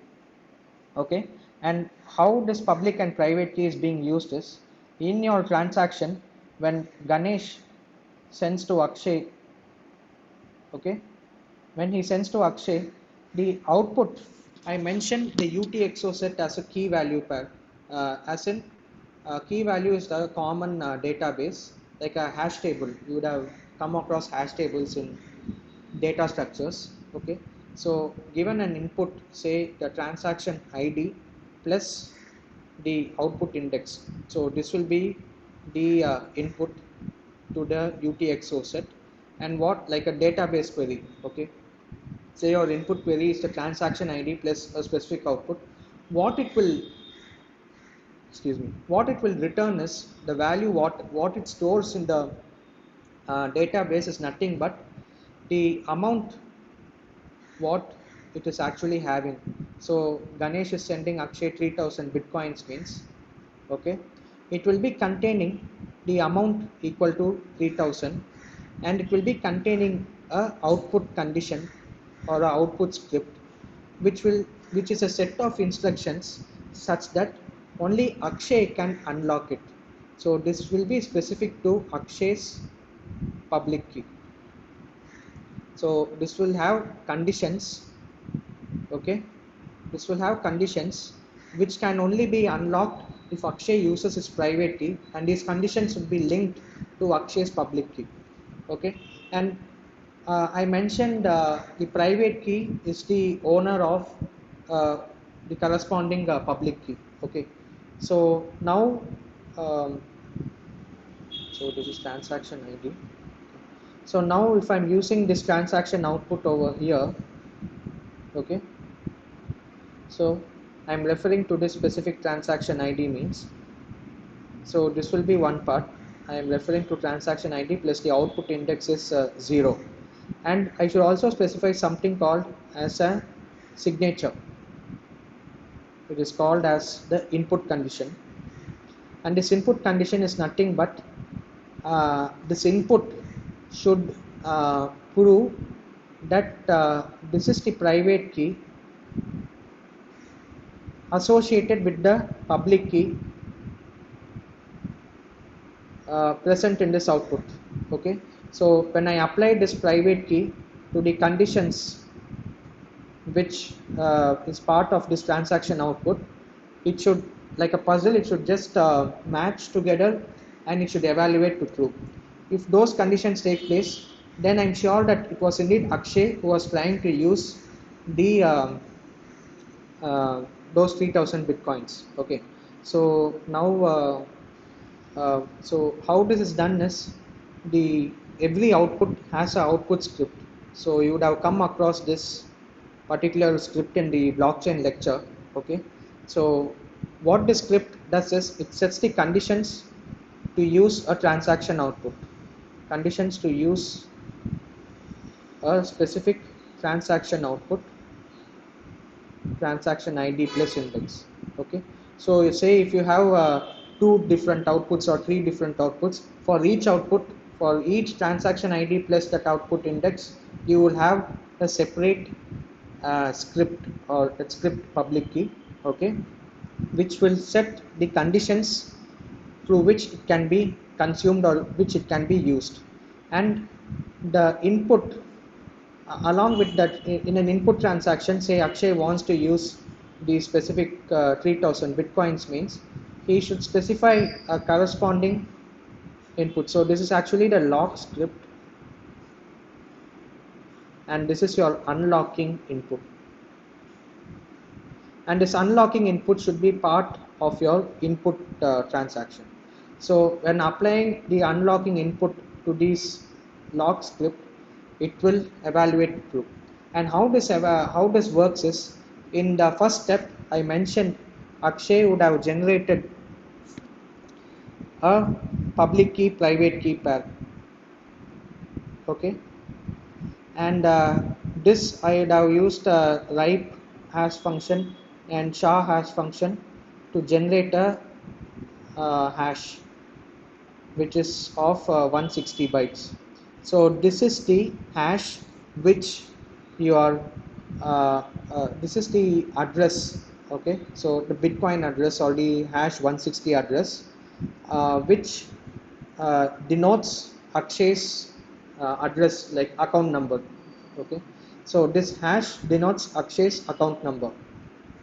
And what the condition the log script will do is, when Ganesh creates his 3000 bitcoins, he attaches the conditions such that only Akshay, who has access to this private key, right, corresponding to this public key, can use it. And how this is done is, they have in order for Akshay to use these 3000 bitcoins, he will generate the transaction ID. So Akshay is paying to Bharat over here. Okay, so what Akshay will do is, he will take this whole transaction, this message as such, he will generate the hash of this whole transaction, and this transaction hash, what he will do is, he will sign it. Akshay will sign it using his private key. So using the private key signing means, you can just assume he's encrypting using his private key. So using his private key, okay, private key of Akshay, okay, is signing the hash of the transaction. And signing the hash of the transaction, what he gets, he'll get some message, say M. Okay, now the condition which Ganesh should have specified over here, the condition would be such that Ganesh should have specified as an output, what he would have specified is, he would have specified one, the amount, which is 3000 bitcoins, and second, he would have specified the public key hash. The public key of Akshay, double hash you apply, right, that value. So that is what public key hash is. So these two things he would have specified. Okay, and now what every node in a Bitcoin network, to ensure that this is a valid transaction, this Akshay to Bharat is a valid transaction, how it will ensure is, it will apply this, it will use this public key hash. So just adding, right, as an input, when Akshay wants to spend the previous transaction output, he should generate two things. He should generate the signature. How the signature is generated is, he will apply first generate the hash of the entire transaction. So whatever he is giving it to Bharat, this entire hash he will generate. He will sign that using his private key and say that is M. So this M, this sign, and along with that, he will tell this is my public key. Okay. So these two things together, he will specify it in his input over here, along with the previous transaction ID that he is referring. He will specify this public key and the signed transaction ID, signed transaction message. Okay, he will sign the transaction. Now, what every node will do is, it will look at the input. It has this public key which Akshay tells it is his identity, and he tells that he has signed the transaction. Now what the every node will do is, it will check whether the conditions put forth by Ganesh over here, okay, is unlocking based on the input given by Akshay. And what the conditions are, step 1 is, first they will generate the hash 160. They will apply this double hash function on the public key, whatever Akshay is given in his input. Once they generate the double hash function, they will check whether this double hash function output, this 160 bits hash value is equivalent to the one stored over here in the output, in the transaction output. If both are equal, okay, then step 1 is passed, which is the Bitcoin address is the same, okay, which is the hash of the public key. That is what identifies Akshay. So first I am checking whether the address is valid, okay. That is one, checking the address, checking the Bitcoin address. So the Bitcoin address is nothing but the public key, applying hash to it twice, okay. So that I'm checking. I have specified the Bitcoin address to whom I'm sending it. Ganesh should have specified it over here in the output, okay. And in input, Akshay has to tell this is my address, okay. And now he has to now every node will see whether hashing the address whatever is present over here in this input, present over here in this input is same as what was stored by Ganesh over here as part of the output, okay. So that is checking the Bitcoin address. And the second one is the crucial thing is whether Akshay has the private key which he tells he has. And how this can be done is, now I have checked the Bitcoin address and I have confirmed the public key, it is working. From that public key only I'm getting the Bitcoin address. So this public key is confirmed, this identity is confirmed. Now I should prove that the private key, whoever is using, he has that private key and he owns that public key. How do I do is, I receive the signed message like M over here. The signed message I do decrypt, as in I apply this M over here, the public key of Akshay. I apply this decrypt function to the signed message, and what I will get is I will get the hash of the transaction, okay. So once I get the hash of a transaction, what the node will do is it will independently generate the hash of this transaction over here, and it will see whether it matches the hash of the transaction whatever Akshay had signed using his private key. And if it matches, what is confirmed is, given a private key, if I'm encrypting using a private key, only one unique public key would be able to decrypt it, and the hash is actually uh, two things we are getting. By hashing the transaction, we are ensuring that the transaction message is not modified. That is one. And second, using this private and public key, what I am proving is Ganesh is paying to some Bitcoin address which we know is Akshay, but none of the nodes would know the name or anything. It will just look at that public key, okay. And now Akshay has to tell he has a private key, but he should not reveal that private key to anyone. So for that, what he does is he will sign this transaction and give that encrypted message.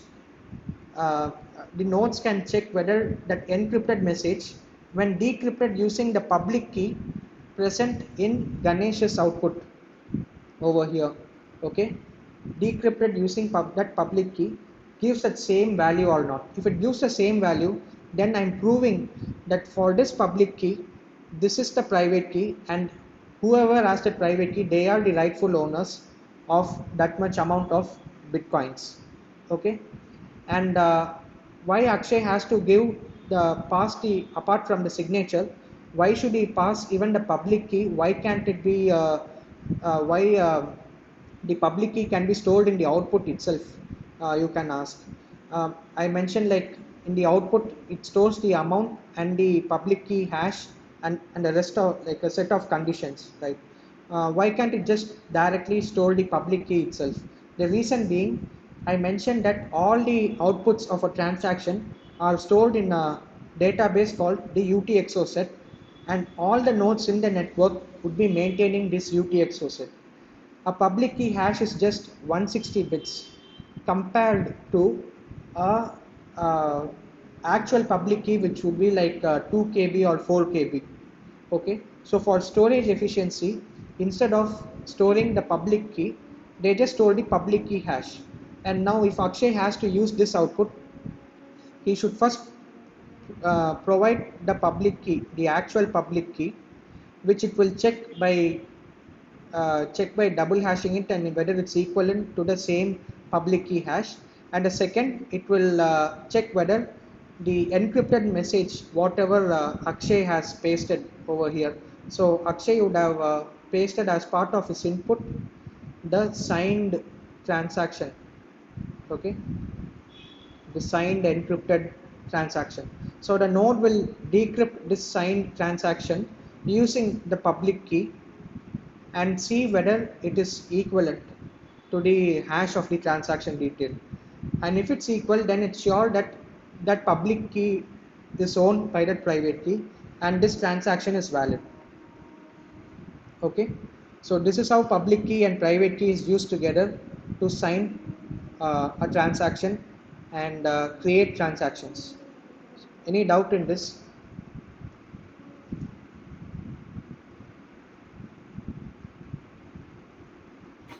Sir, actually you explained very well, but where we can get this reference material, sir? I'm not getting it clearly, sir.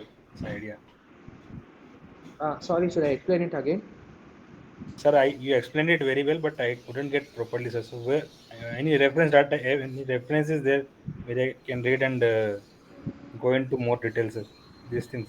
You can just Google Bitcoin developer wiki page or something. They have all the details.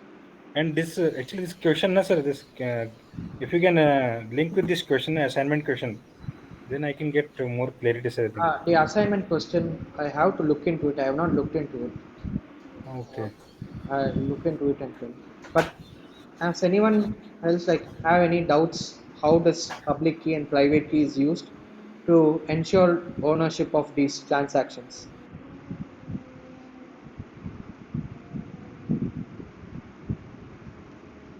Any doubts? No, sir, we got it. Okay, cool. And in the in the lecture, professor would have mentioned output scripts. So I mentioned Ganesh when he's passing bitcoins to Akshay, along with the value, he will be having this output something which denotes the amount and public key hash.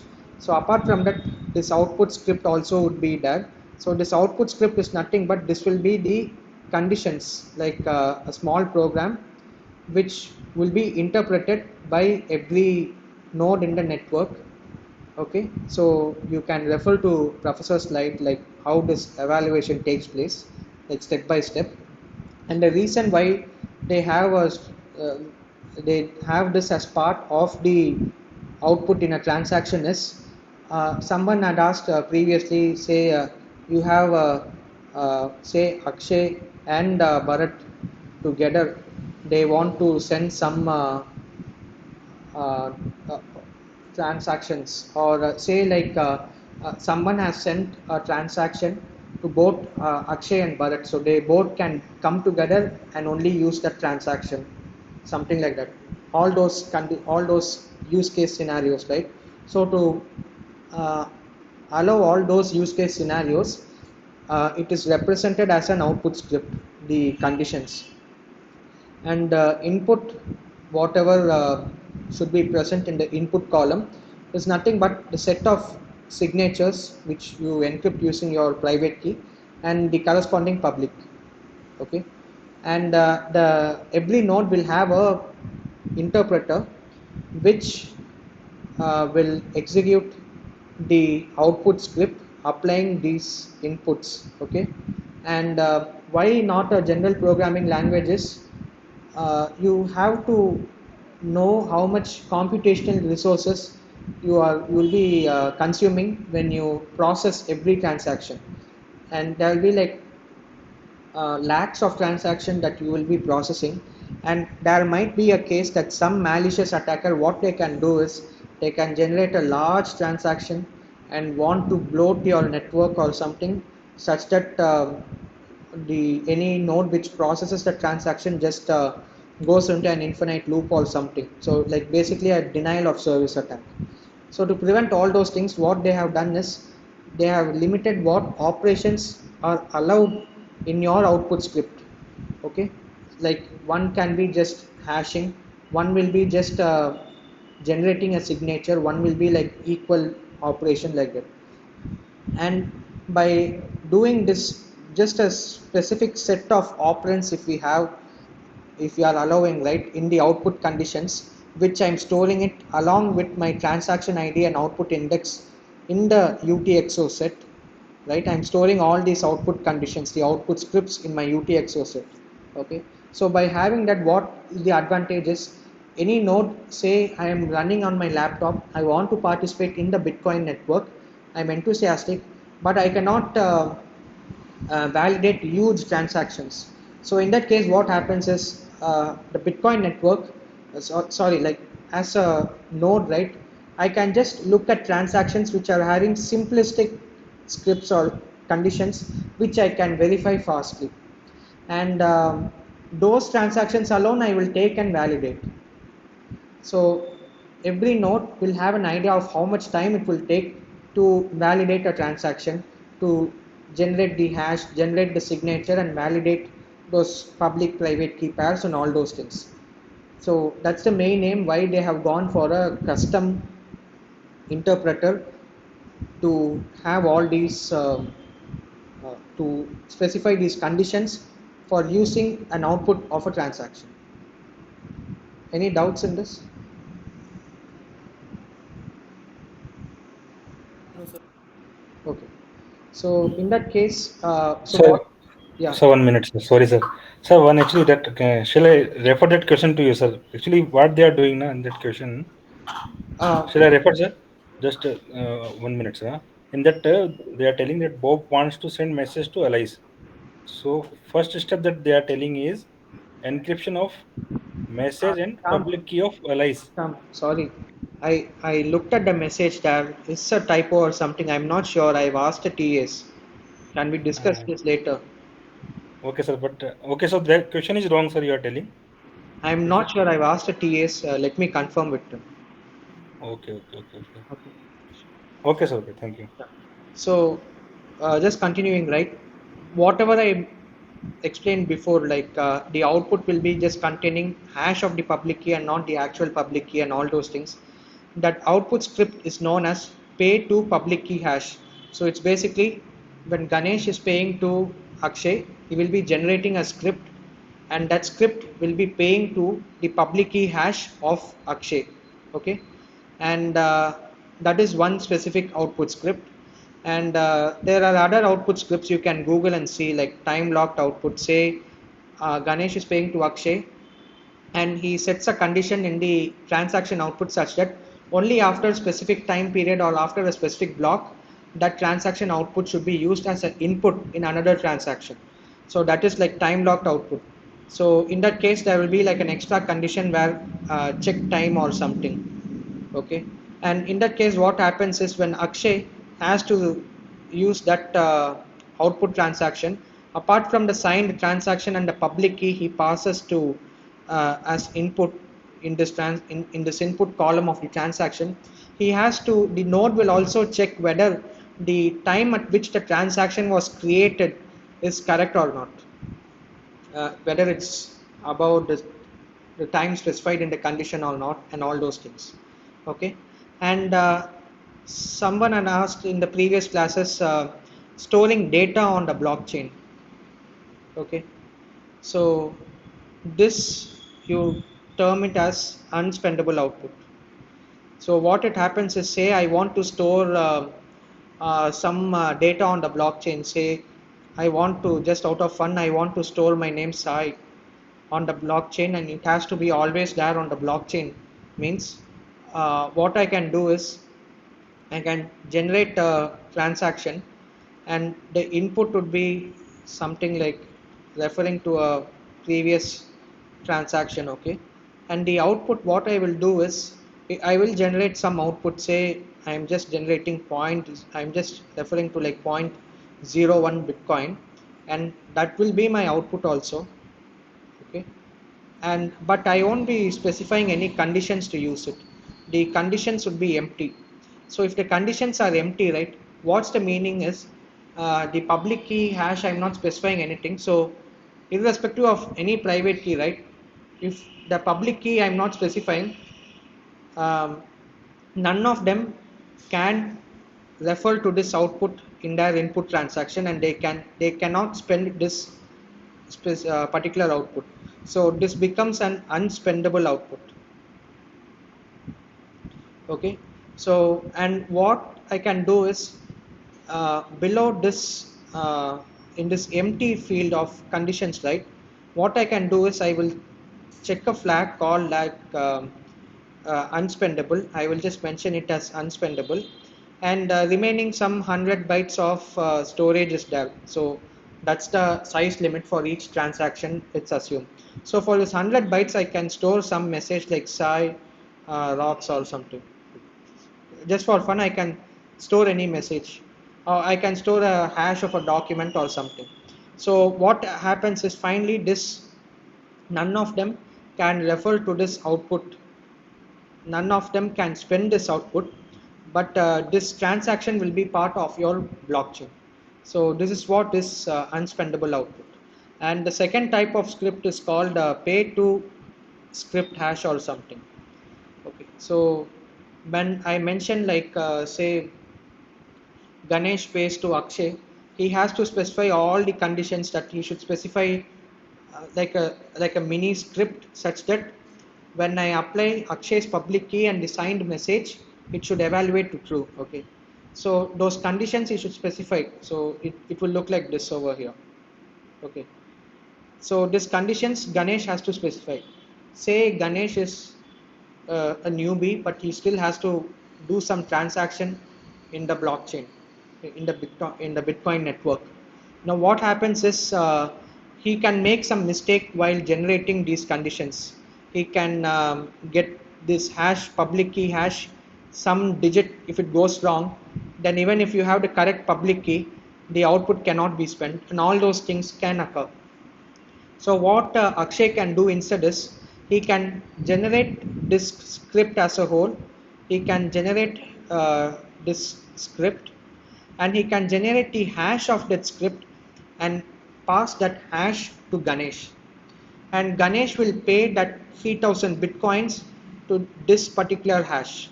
So instead of paying directly to Akshay's public key hash, he will pay to the hash of the script.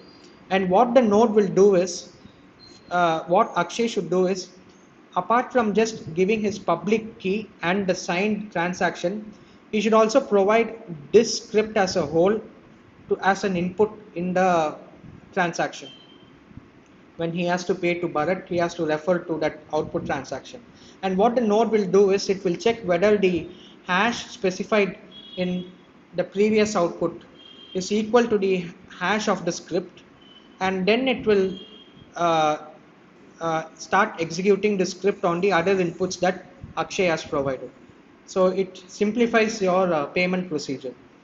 Okay, you can Google about these scripts, but the most commonly used script is this one, pay to public key hash. This is the simplest one. Okay, and someone had asked previously, like over here, when say I'm using Akshay has to send to Bharat 2000 bitcoins, but the remaining 1000 bitcoins is paying him to himself. What does that mean? So remember that in a Bitcoin there is nothing called a username or something. So everything is a public key. The identity is your public key. Okay. So what Akshay would be doing is he will be using something called as a wallet software. So wallet is nothing but like your, just take it as a purse, right, or something. So he'll be using a wallet software. What this wallet will be doing is he will be this wallet software will be in charge of finding of creating this transaction and signing this transaction, setting the input and setting the output. Okay, and it will have access to the private key, and it will be having the corresponding public key. Okay, so this is your wallet software. And what the wallet software will do is, in this case, say you are having a change output, you should pay to yourself 1000 bitcoins again, is instead of setting the conditions of this 1000 bitcoins such that it is payable to say Akshay is having a public key starting with 0xb7. Okay, so instead of setting the conditions of this 1000 bitcoins over here, so instead of setting the conditions of this 1000 bitcoins to Akshay's public key starting with 0xb7, what is preferred is, what the wallet will do is, it will generate a new public private key pair. Okay, and the wallet will control the public private key in its software. It will store. Okay, and what it will say, that new public key starts with 0x f8. Okay, so it will set the conditions for this 1000 bitcoin output as such that only the private key corresponding to this public key 0xf8 can consume this 1000 bitcoins change output. Okay, so like that, what it does is, instead of reusing the same public key or private key again and again, right, the wallet software will generate new public private keys each time it has to um, do a change output to itself. And now when you say like now your wallet will have like multiple private public key pairs. Okay, and each private public key pair would be referring to a specific transaction. So say I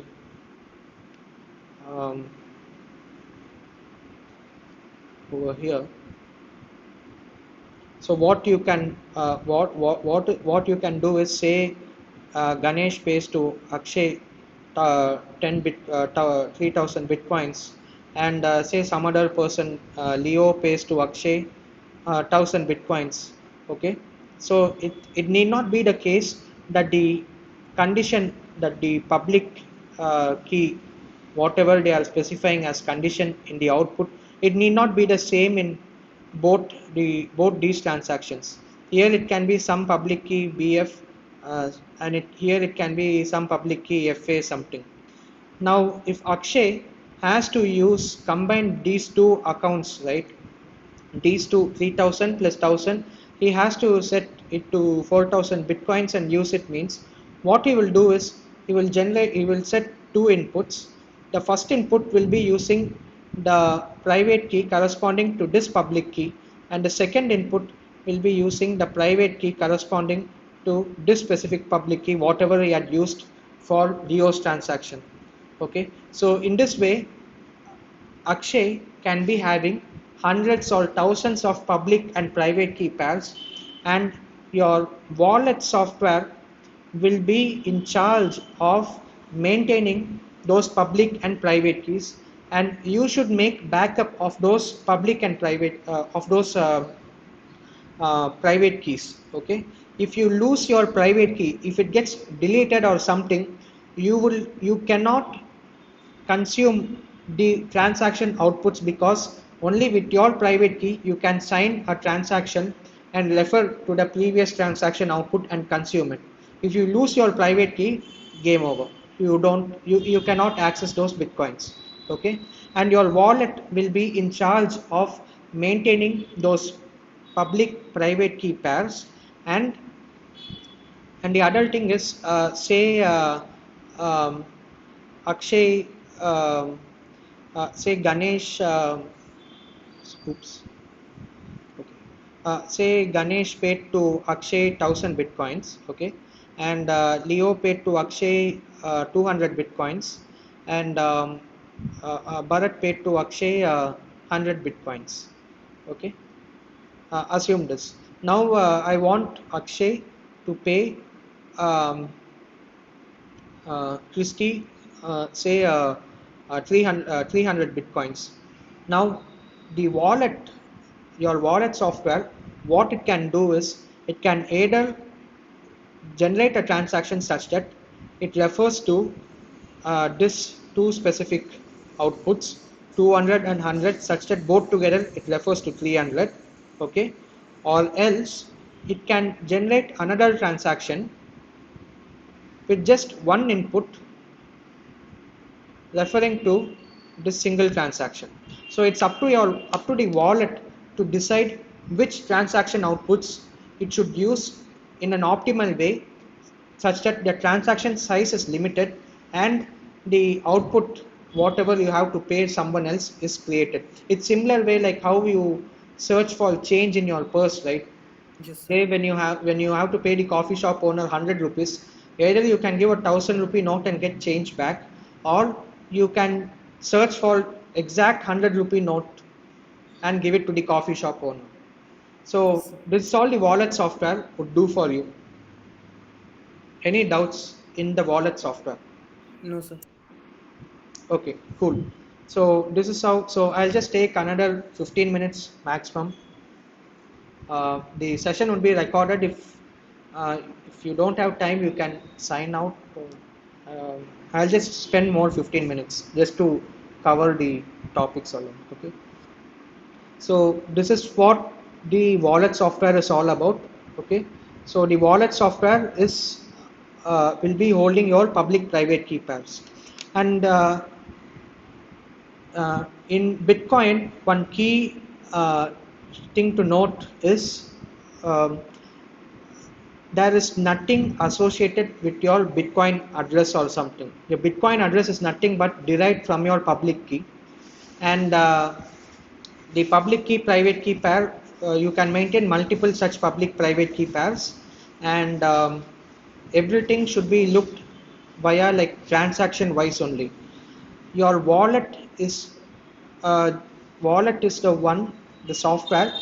What it should do is it should go through all the transactions on the blockchain and look at the public keys what the transaction output is referring to, and if that transaction output is referring to a public key which the wallet is in charge of, it will track all those transaction outputs and display it to you as the Bitcoin balance in your user account.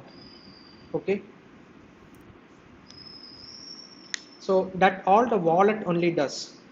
um, the all the nodes which are running the Bitcoin network, they will just be maintaining what I discussed before is the UTXO set, which is the unspent transaction outputs. But whether a specific transaction output can be used by me or not can only be determined by the wallet software, which has access to all the public keys which I own. Okay, so it should go through all the transactions, or it should go through the UTXO set, and it should identify the balance I can use, and that everything is in the wallet software, and that is not part of the Bitcoin code or anything. It's separate. Okay. Any doubts in the wallet software or how the change output is created and sent to a different public key?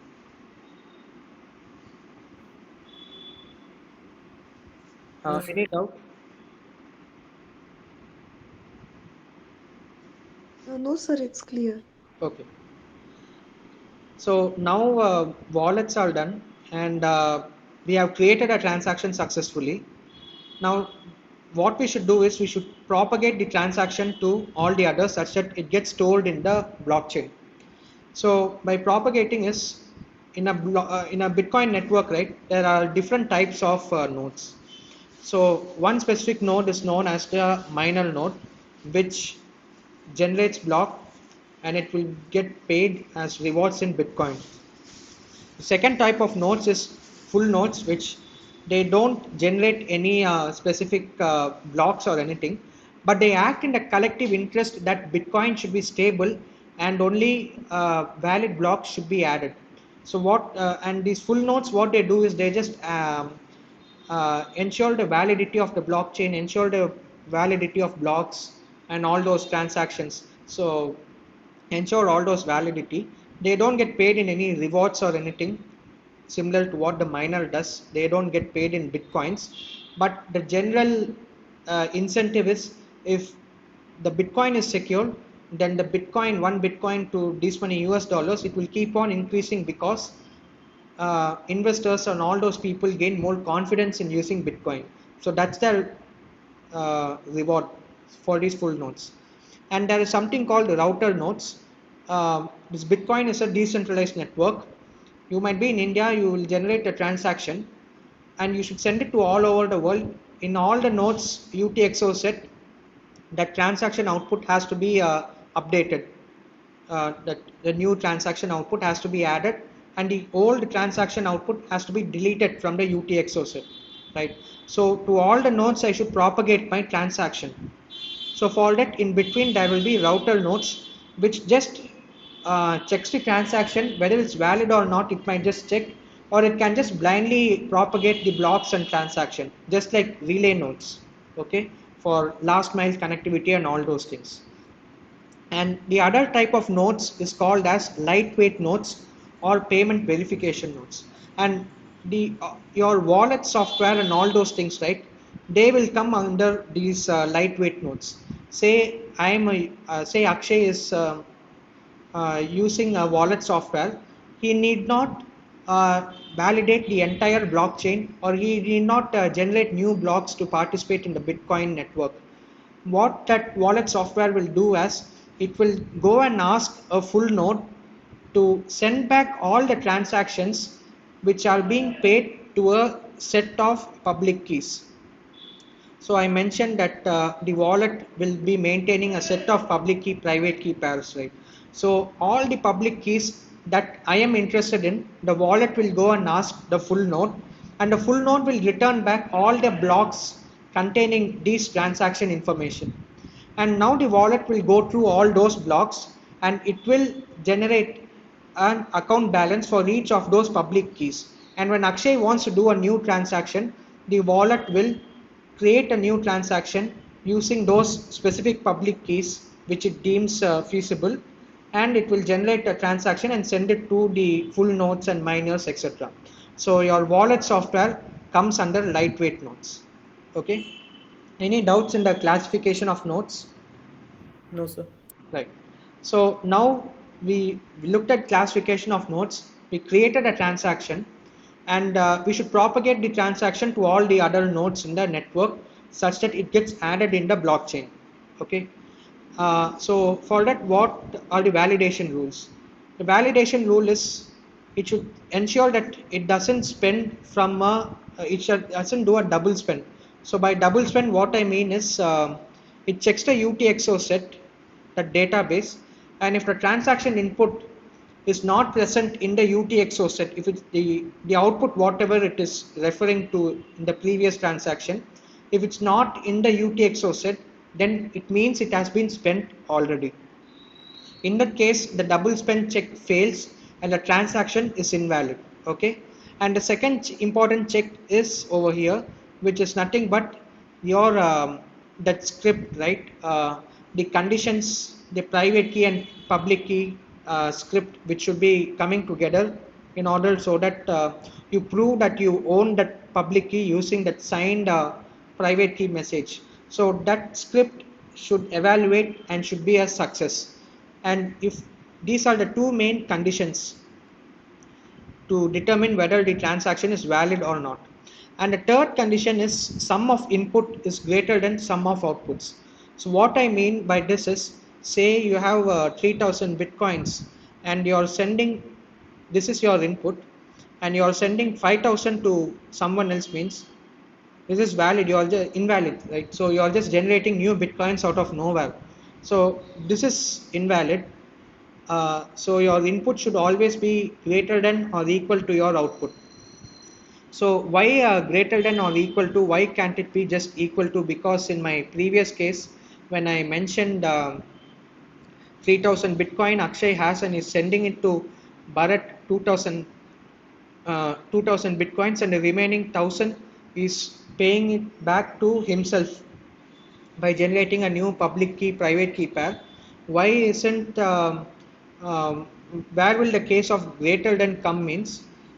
Usually when, if I want to add a block, add my transaction to a block, I am not adding it, I am not mining it. Usually I'll be giving it to a miner node.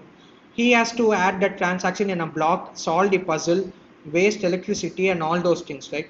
So I will be paying some number of bitcoins as a transaction fee to that miner node as a tip, right? So the change output will usually be say 900 bitcoins is the change, and the remaining 100 bitcoins I am paying it to the miner as a transaction fee. Okay, so for that condition, so all these things put together will be the sum of inputs should be greater than or equal to sum of outputs. So these are the three main conditions. Coin based maturity I'll talk about later if I have time. Okay. So any doubts in the transaction validation rules? No, sir. Okay, so now once all these nodes get these transaction, and once they see that the transaction is valid, what the nodes will do is, especially the minor nodes which have to add these transactions into a block, they will add it into a data store called as mempool. Okay, so this mempool is just like a temporary storage, just assume, right? They will add all these unconfirmed but valid transactions to the mempool, and from that mempool they will select some transactions. Say they will prioritize transactions having higher fees paid to the miners. Say one transaction is paying 100 bitcoins, another transaction is paying 200 bitcoins. So the miner, for economic incentivity, he will prioritize the higher transaction fees, and he will include those transactions first in the block and try to solve the puzzle and add it to the blockchain. Okay, and the remaining unconfirmed transactions would be there in the mempool. Did anyone have any doubts? No, sir. Okay. So once the transactions, a miner has got hold of the transactions, right, it propagates through the network.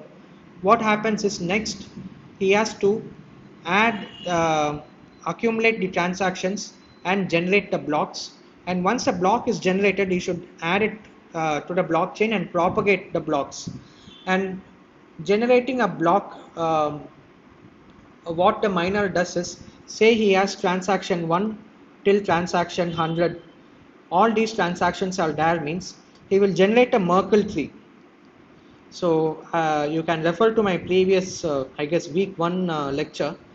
um, so he will generate a Merkle tree where he will generate the hash of these transactions like a hierarchical tree. He will generate the hash like this, he will generate, and finally there will be one single hash which represents the hash of all these 100 transactions, and this is known as the Merkle hash.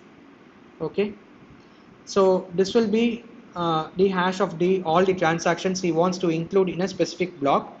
And also, apart from all the 100 transactions, there is something called as the coin based transaction which a miner will include as a first transaction in a block, which is say transaction 0. And what this coin based transaction is, I mentioned that if the miner is generating a block, he will get a reward, and the reward is the transaction, he will be minting new bitcoins.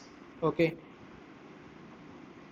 so you'll be minting new bitcoins. So that will be like out of nowhere. Usually, like in a previous example, everything, if Akshay has to send to Bharat some bitcoins, in an input he has to refer to a previous transactions output.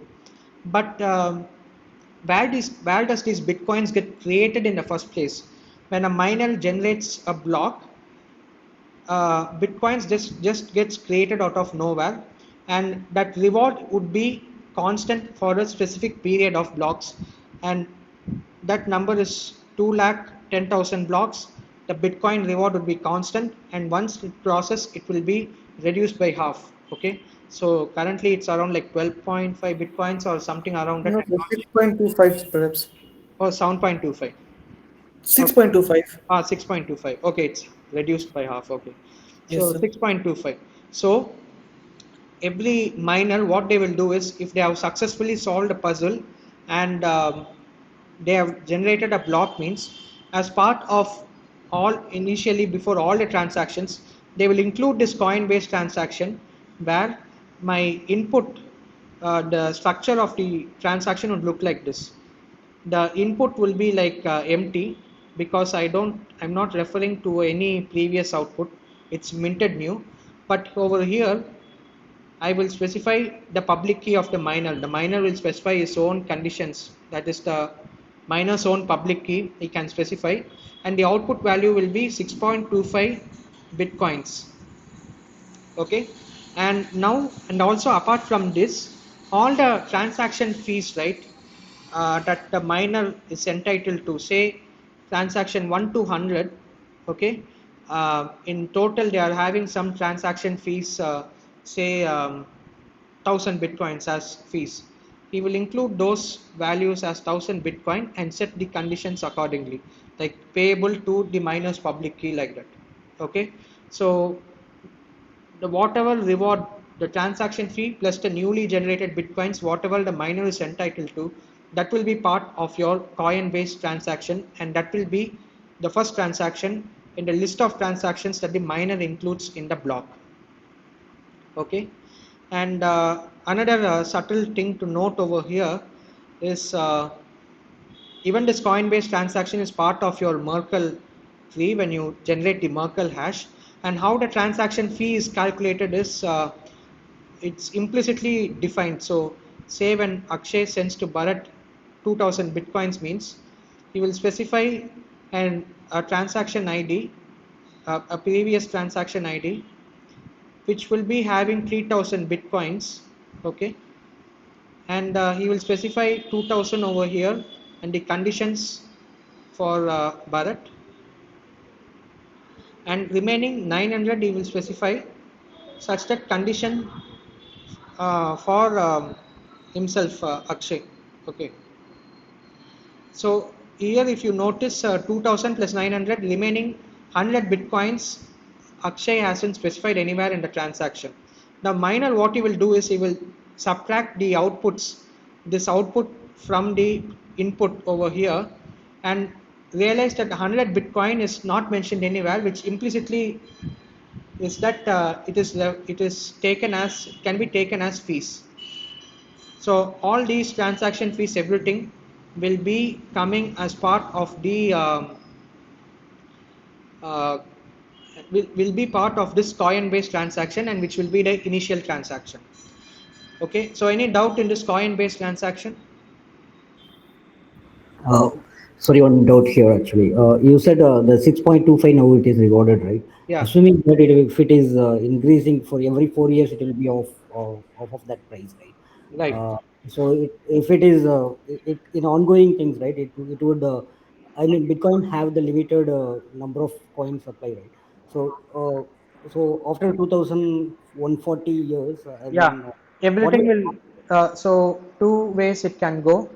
One, all the nodes together, they can come to a conclusion that let's increase the number of bitcoins supply. So currently it's at 21 million. So say all the nodes come to a conclusion, let's make it 30 million. That is one possibility. Okay, okay? there will be a fork. Some will tell, no need, it should be set to a constant, it should not be changed, because Bitcoin refers to synonymous to gold actually, and it should not be easily like inflationary, like all these economic concepts, right? So like that. The second way is, it will be stuck at 21 million. So by the time 2140 year, right, the rewards would be zero, it would have been reduced to zero, and the only reward that honest miner would be getting is from the transaction fees. But there won't be any mint. I mean, block will be created, right? The miners will not be rewarded. So Yeah, the that's miners will just be rewarded based on the transaction fees alone. They won't be generating new bitcoins. okay. The gas fee, whatever we pay, it will be paid for. Yeah, that's it. Thanks. Yeah. So the miner will get all these transactions. He will add his own coin based transaction also to the list of transactions and generate the Merkle hash. And once the Merkle hash is generated, right, he should collect all these Merkle hashes into a block and solve a puzzle. And the puzzle is nothing but, in a blockchain there will be series of blocks. Okay, and I assume like you all know, like each block would be having a previous block's hash pointer, right? Yes. So what the miner has to do to solve the puzzle in order to add his own block to the blockchain is he has to find a hash value such that the previous block's hash appended with the Merkle hash, okay, and appended with a random value called as a nonce, okay. All these three together you get a hash value, and that hash value should be less than a specific target, and the smaller the target value, the more difficult it would be, okay. So he should find a hash value such that he should find a nonce value, a random value, such that the Merkle hash of the transactions, sorry, and the previous block chain hash, all put together, the final hash value should be less than the target, okay.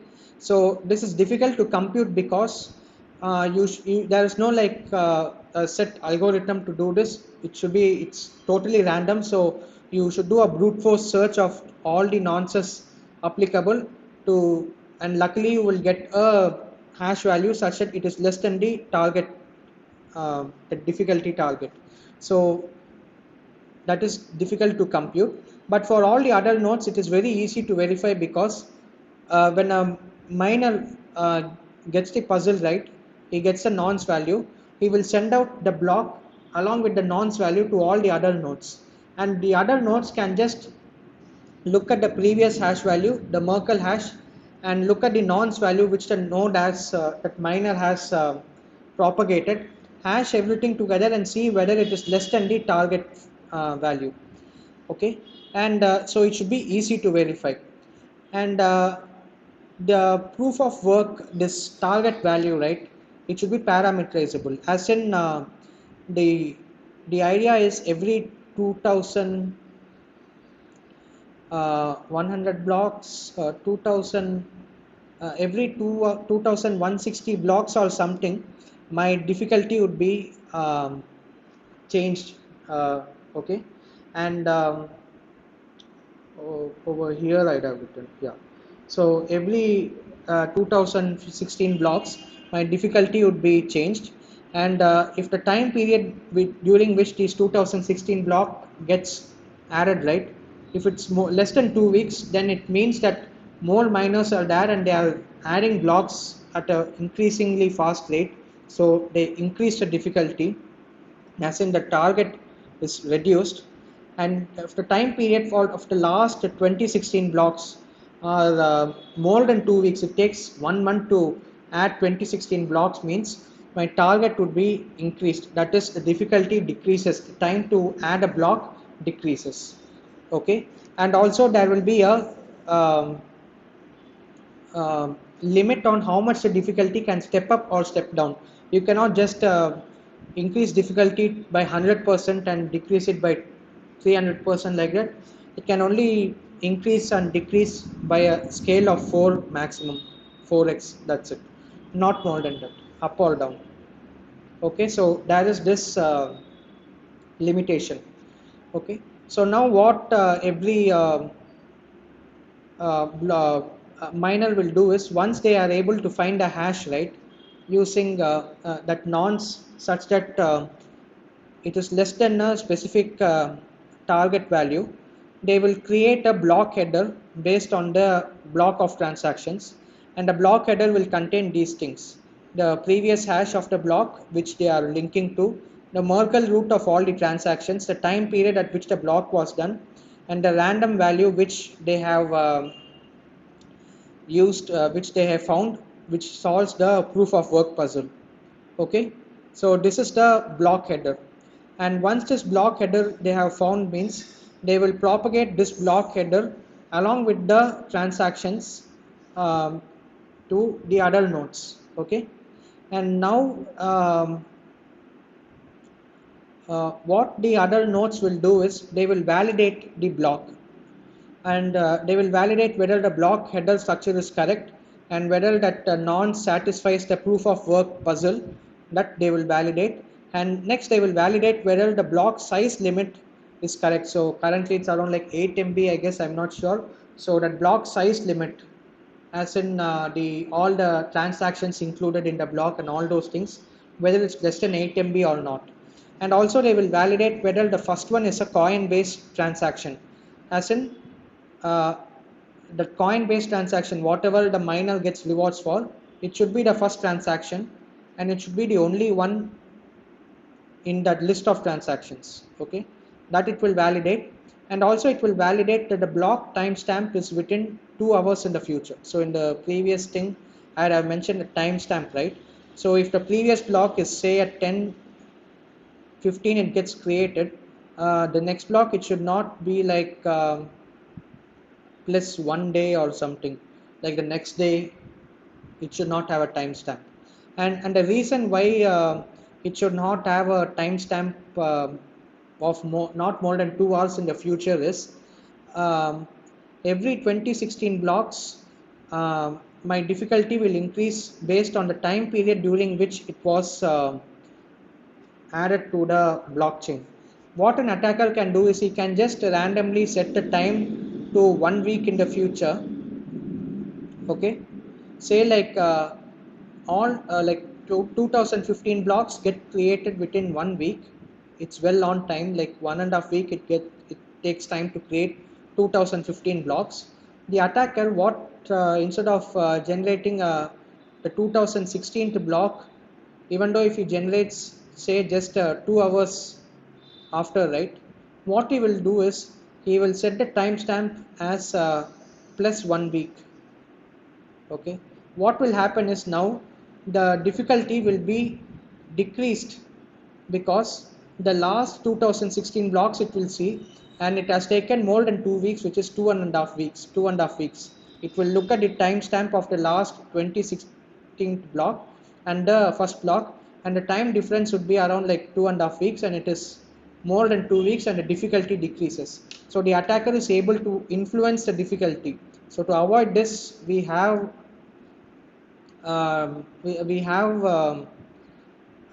what's that this condition of having the timestamp should be within 2 hours in the future. Okay, so once all these validation rules are applicable, like are valid, then the block gets added to the blockchain and it gets propagated throughout all the nodes. Okay, so any doubts in how the transaction gets created and added into the blockchain? No, sir. Okay, cool. And just one quick fun fact: there is something called as a mainnet versus testnet. So mainnet is like these are like two different Bitcoin blockchains running the software. Like it's something like testnet is what you do for like testing new Bitcoin strategies or testing new type of scripts or new protocols or something like a test phase. You will have the same mining strategy and all those things, but your difficulty will be very less. Okay, it will be very easy to mine a new block, say every 1 minute or something. Okay, and whatever bitcoins you generate or mine in your testnet has no value. Okay, your mainnet is the one which has value, and it's where the actual bitcoin value or all those cryptocurrency actually has value and it exists. Okay, so if you want to try it out, try the bitcoin or anything, you can join a testnet and try to generate bitcoins and get a flavor of it. Okay, so once my block is getting created and all those things, right, how is consensus reached among all the blocks? Just 5 more minutes. Okay, so how is consensus reached among all the nodes? So one thing is all the nodes in the blockchain, say node 1, node 2, node 3 and node 4. So all these nodes, right, all these nodes should ensure that they follow the same validation rules, and they also have the same UTXO set. That is, all the transaction outputs that they are maintaining in the UTXO set should be the same. Then only they can prevent double spending and they can be in sync with each other. Okay, and this is the consensus that they should reach among all the nodes. And in my previous slides, I had mentioned that over here. Um, okay, I mentioned that the difficulty increases um, by time by a factor of 4. It looks at 2016 blocks and all those things, like how, and also like the reward in the coin based transaction. I mentioned the reward, it looks at the last 2,10,000 blocks and it reduces by half, like that.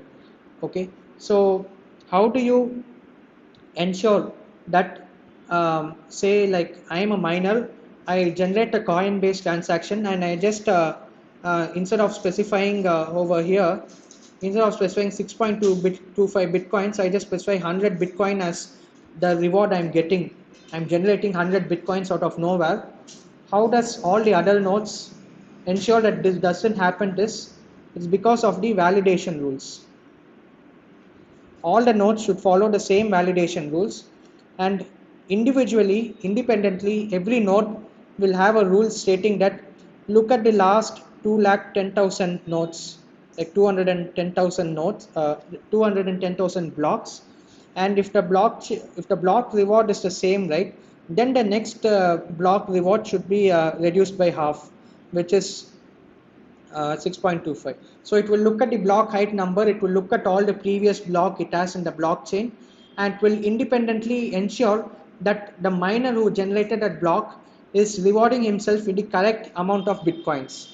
And also the difficulty, right, it is not being set by a centralized entity or something which tells like, okay, from this time onwards we increase the target. Not like that. Every node individually, it will look at the past 2016 blocks, okay, and it will adjust its difficulty target accordingly. And say an attacker does not adjust the difficulty and sends a block to all the other nodes, right?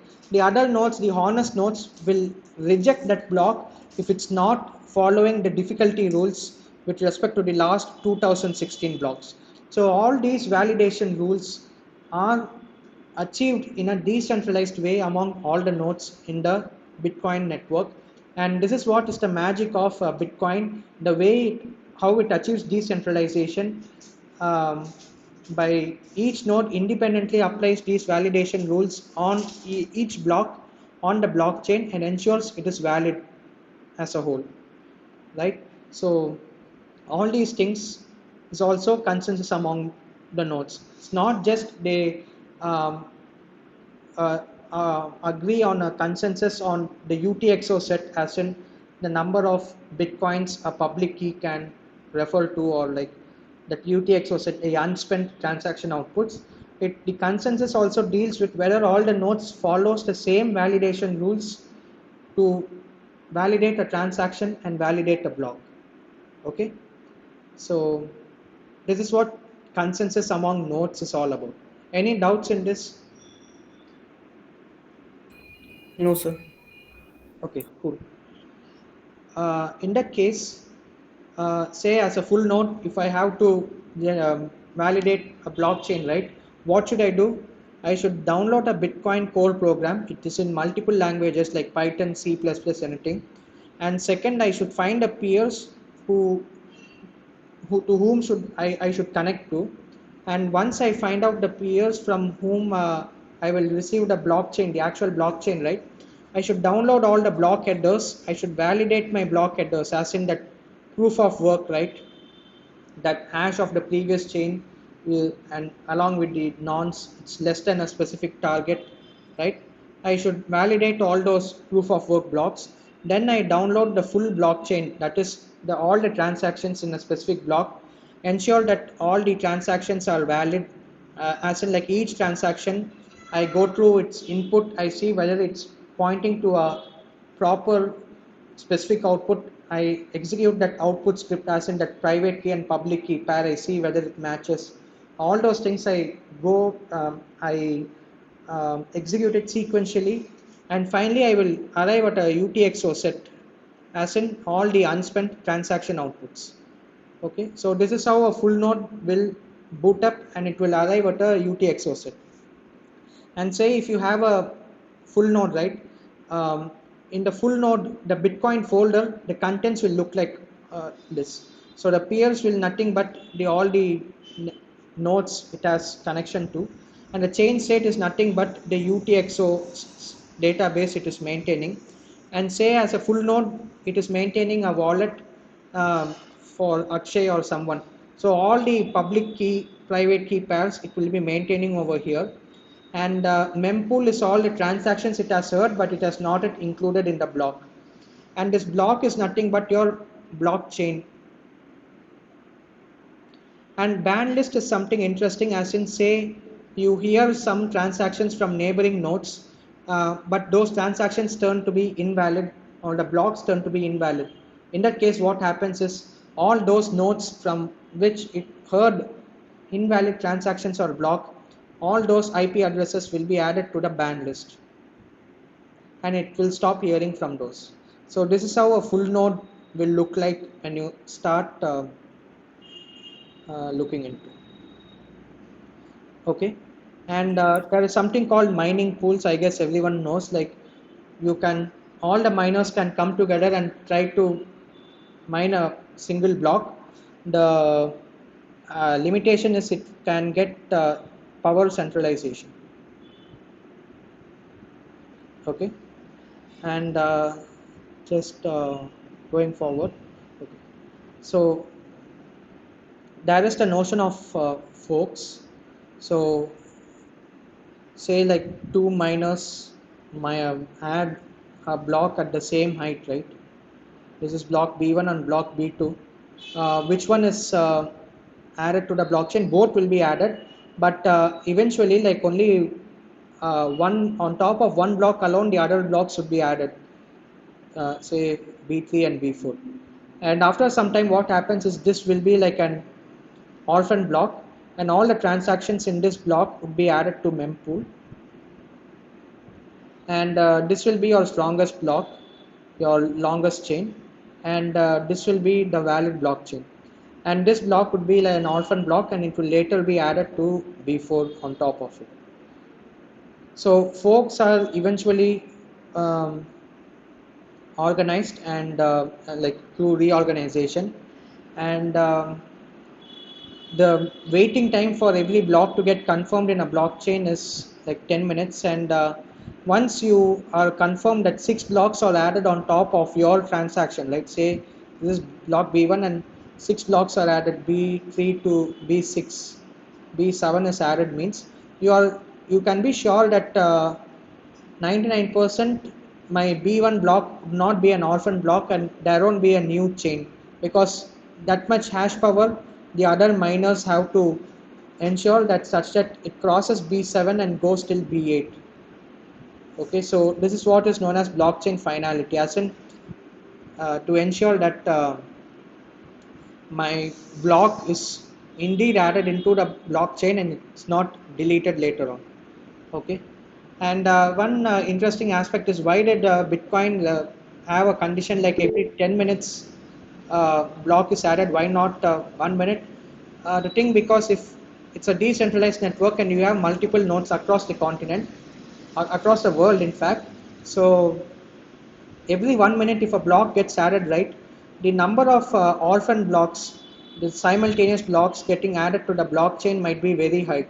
And finally what happens is there will be number of orphan blocks, and all these blocks would get deleted, and only one block would be part of the main blockchain. So this will be leads to hash power which is wasted in mining these orphan blocks. To reduce all these things, they arrive at a sweet spot of 10 minutes as a block um, um, adding to the blockchain every 10 minutes. Someone had raised their hand. So, Yeah. sir, so every miner gets his or her reward only after mining of 6 blocks, 6 next blocks. Right. So if you notice, I mentioned somewhere known as coin-based maturity. Okay. So coin-based maturity is every node. Okay. Um, say like if a miner is having a coin based transaction where he gets 6.25 bitcoin reward. Okay, so this is a coin based transaction, and now that miner is trying to use that transaction over here, is using say 5 bitcoins from this specific coin based transaction. So this transaction, which is referring to the coin based transaction, can only be included after say 20 blocks, more than 6 blocks, Okay. because um, it is highly evident that this coin based transaction block can be orphaned, and this transaction also will be invalid then. Yes. So every node will wait for more number of blocks by default if it uses a coin based transaction as input. But as but later on, say from this transaction 5 bitcoins if I'm using somewhere else, means these two transactions T1 and T2, the waiting time can be just 6 blocks. So this waiting time, the nodes need not follow. As a user, you can just wait. As in, like say, if I'm paying to you, and you should give me back some service or some laptop or something for 5 bitcoins, means you should wait for 6 blocks so that the transaction which I paid to you gets confirmed on the blockchain, and it does not get deleted or doesn't get orphaned out. Okay. Okay. Any other doubts?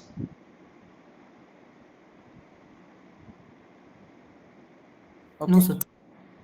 So in that case, let me just touch upon fork also.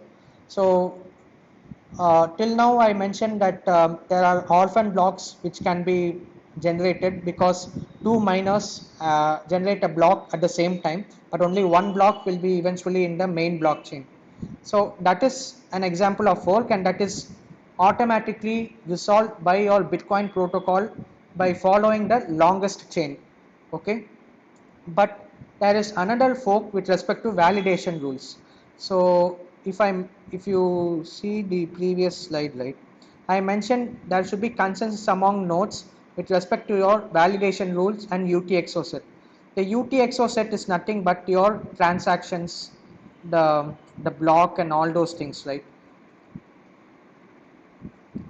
Whether Alice is paid to Bob, whether the normal things, as in like uh, two miners generate block at the same time, all those folks, all those things is part, the UTXO set is part of, and this is automatically taken care of. But the other thing which the nodes have to agree upon is the validation rules. Okay, so say like the current block limit is say 2 MB. Okay, now say now the nodes should accept, I change a rule such that the nodes accept a block which is the limit is less than 1 MB. Okay, so now if I generate a 2 MB block, it is rejected. So now it depends on whether a fork is possible if it depends on whether the miners upgrade to the new validation rule or they stay back with the old validation rule. Okay, so you can split your nodes, the miners, into two: old miners and new miners. The old miners will say the current block size limit is 2 MB, and my new so this is your old rule, and the new rule is it only accepts 1 MB. Okay, so what happens is the old rule, if I apply, right, say like there is miner 1 and miner 2. Okay, and miner 1 creates a block of size 1 MB, and miner 2 creates a block of size 2 MB. All the old nodes which has the limit less than 2 MB, it will add this miner 1 and miner 2's blocks to its blockchain, but the new nodes, right, which are following the new rule of less than 1 MB, they will only add miner 1's block. So what happens is um, one part of the blockchain over here will be invalid. The longest chain also can be invalid with respect to your new um, to your newer nodes actually, which are following the new rules. Okay, so based on how the validation rules are changed, there are two types of forks. Okay, so a soft fork is nothing but you tighten the rules such that all the old nodes also accept the new rules block, but the new uh, nodes which are following the new rules, they don't accept the old rules block. They tighten the rules. So example, you reduce the block limit, so it's tightening the rule. A hard fork is where you increase the block size limit, so as in you relax the rules, uh, so in such a way that the blocks generated by the new nodes, the nodes following the new rules, are deemed invalid by your nodes following the old rules. Okay, so this is what hard fork and soft fork is all about, and why they where they gain prominence is if you increase your block size limit or something, right? What generally happens is your hash rate and all your nodes have an option of either following the old rule, okay, or they have the option of following the new rule. And say suppose more than 51% of my hash power, okay, follows the new rule. What happens is in a hard fork, say it is increase in block size limit, what happens is say from block b1 b2 is there already in the blockchain, and now the old rule is saying 2 MB limit, the new rule is saying 8 MB limit. Okay, and what happens is uh, the the nodes following the old rule will only add blocks having 2 MBs. They will only be adding blocks having within 2 MB. But if more than 51% of your hash power has switched to a new network, which is having over like this, so they will be having 8 MB. And since more hash power is following the newer policy, right, what happens is more number of blocks are getting added based on this new rules, 8 MB. So now what happens is the all the uh, powerful minor nodes are in this new chain, and for them this is the longest chain, and they will be mining on this longest chain.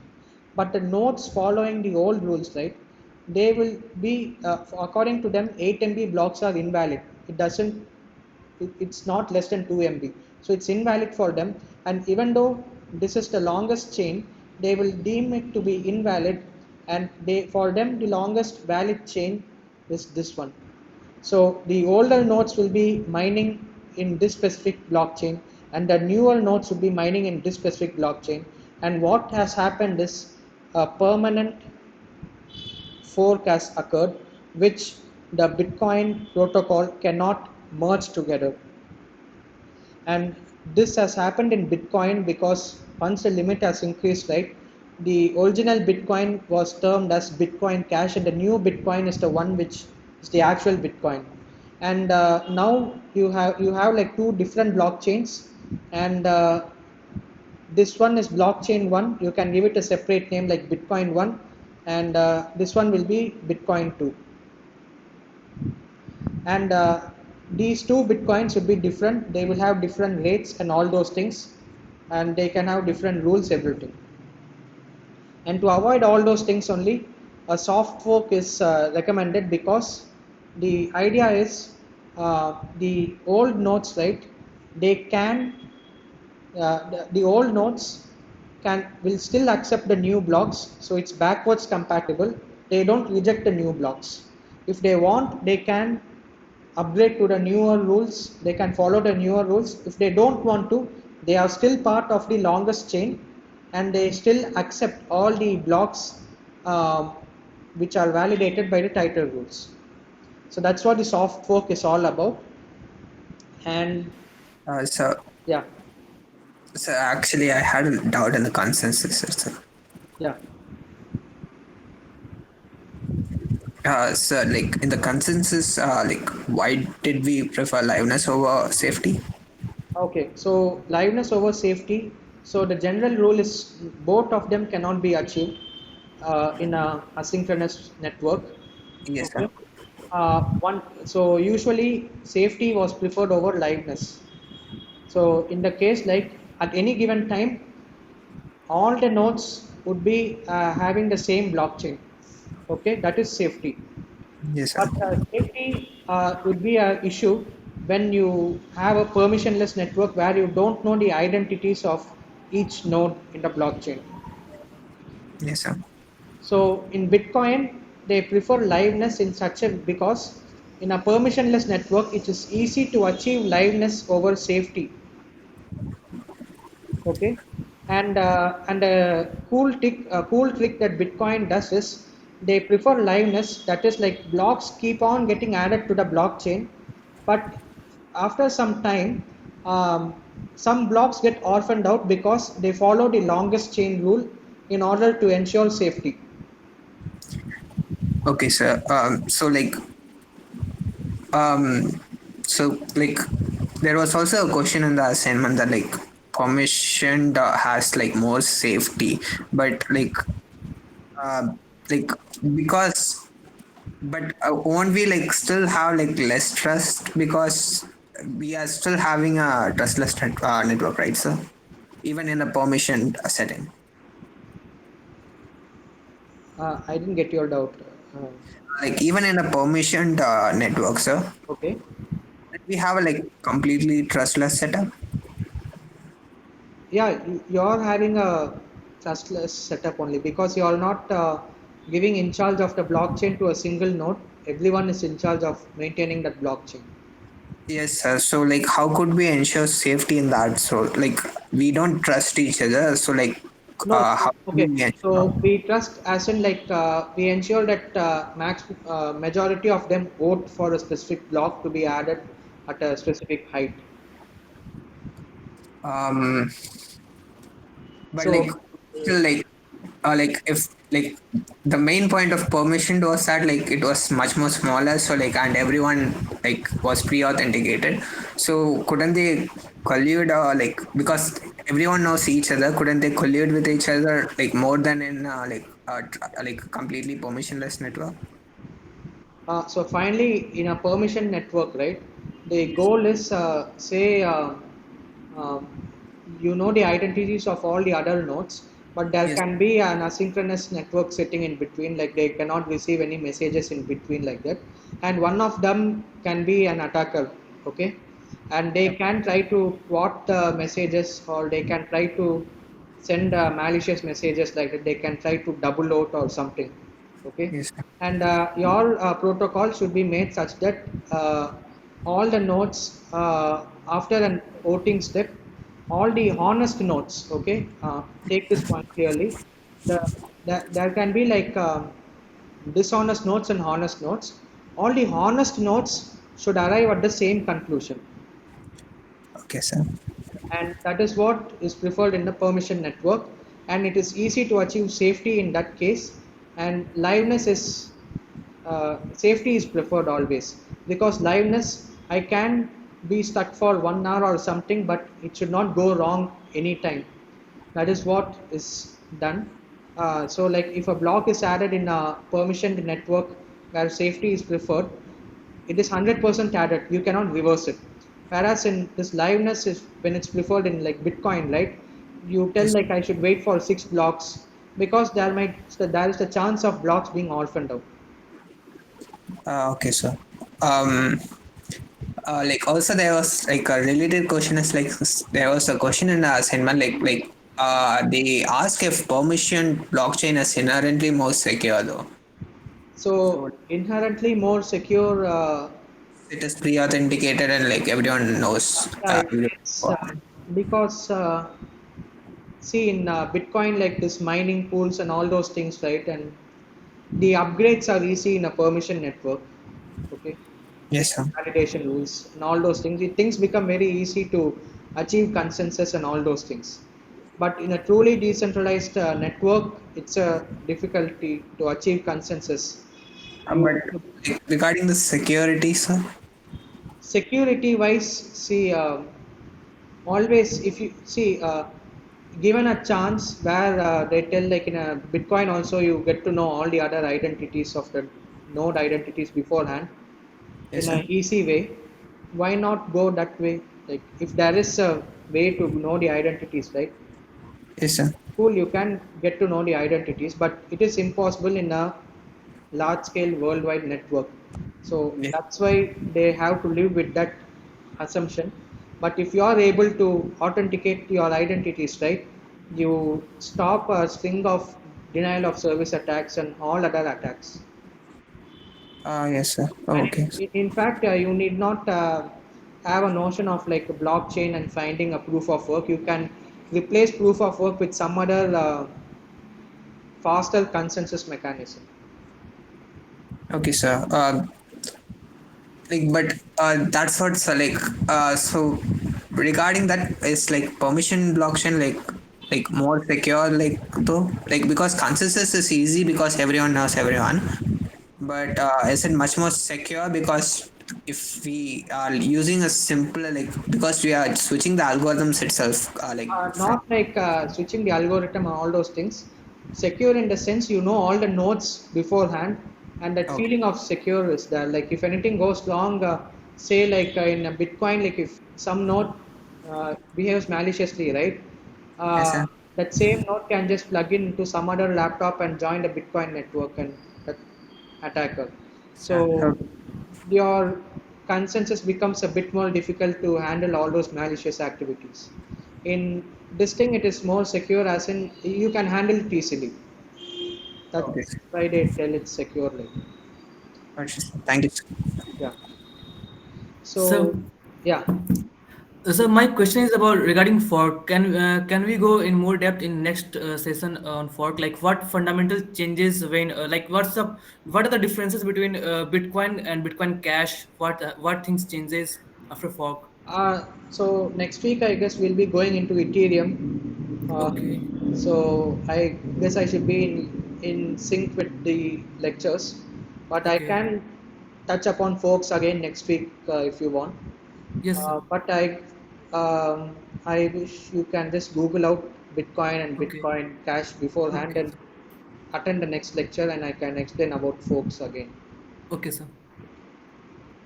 So in that case, just a point to note, like changing validation rules, they have um,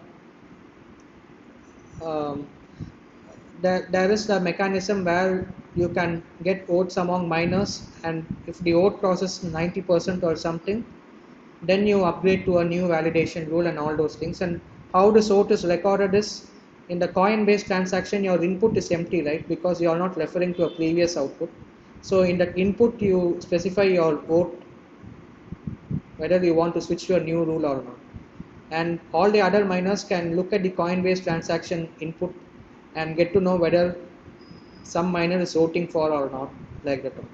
So there are some internal details, but it's getting to know how the UTXO model works, how the blocks are validated, is according to me like a good overview of how Bitcoin works, and it gives a good stepping stone to understand other cryptocurrencies like Ethereum and all those things.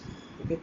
So, as a quick recap, we understood what a Bitcoin address is, how to generate new identities, how to create transactions, how to sign those transactions, and how it gets added into the blockchain, and how all the nodes come together to validate the blocks and transaction and ensure that they don't double spend and all those things. Okay, so I hope the session was useful, and you got to know the Bitcoin internals in this live session. Sorry for taking 1 hour extra time, but I assume that No, sir, the it was interesting, sir. thank you so much. So I assume these details were the crux of Bitcoin, and you'll be able to appreciate Bitcoin more by getting to know these details. Yes, sir.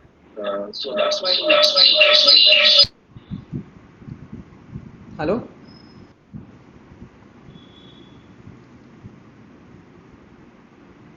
Any queries before signing off?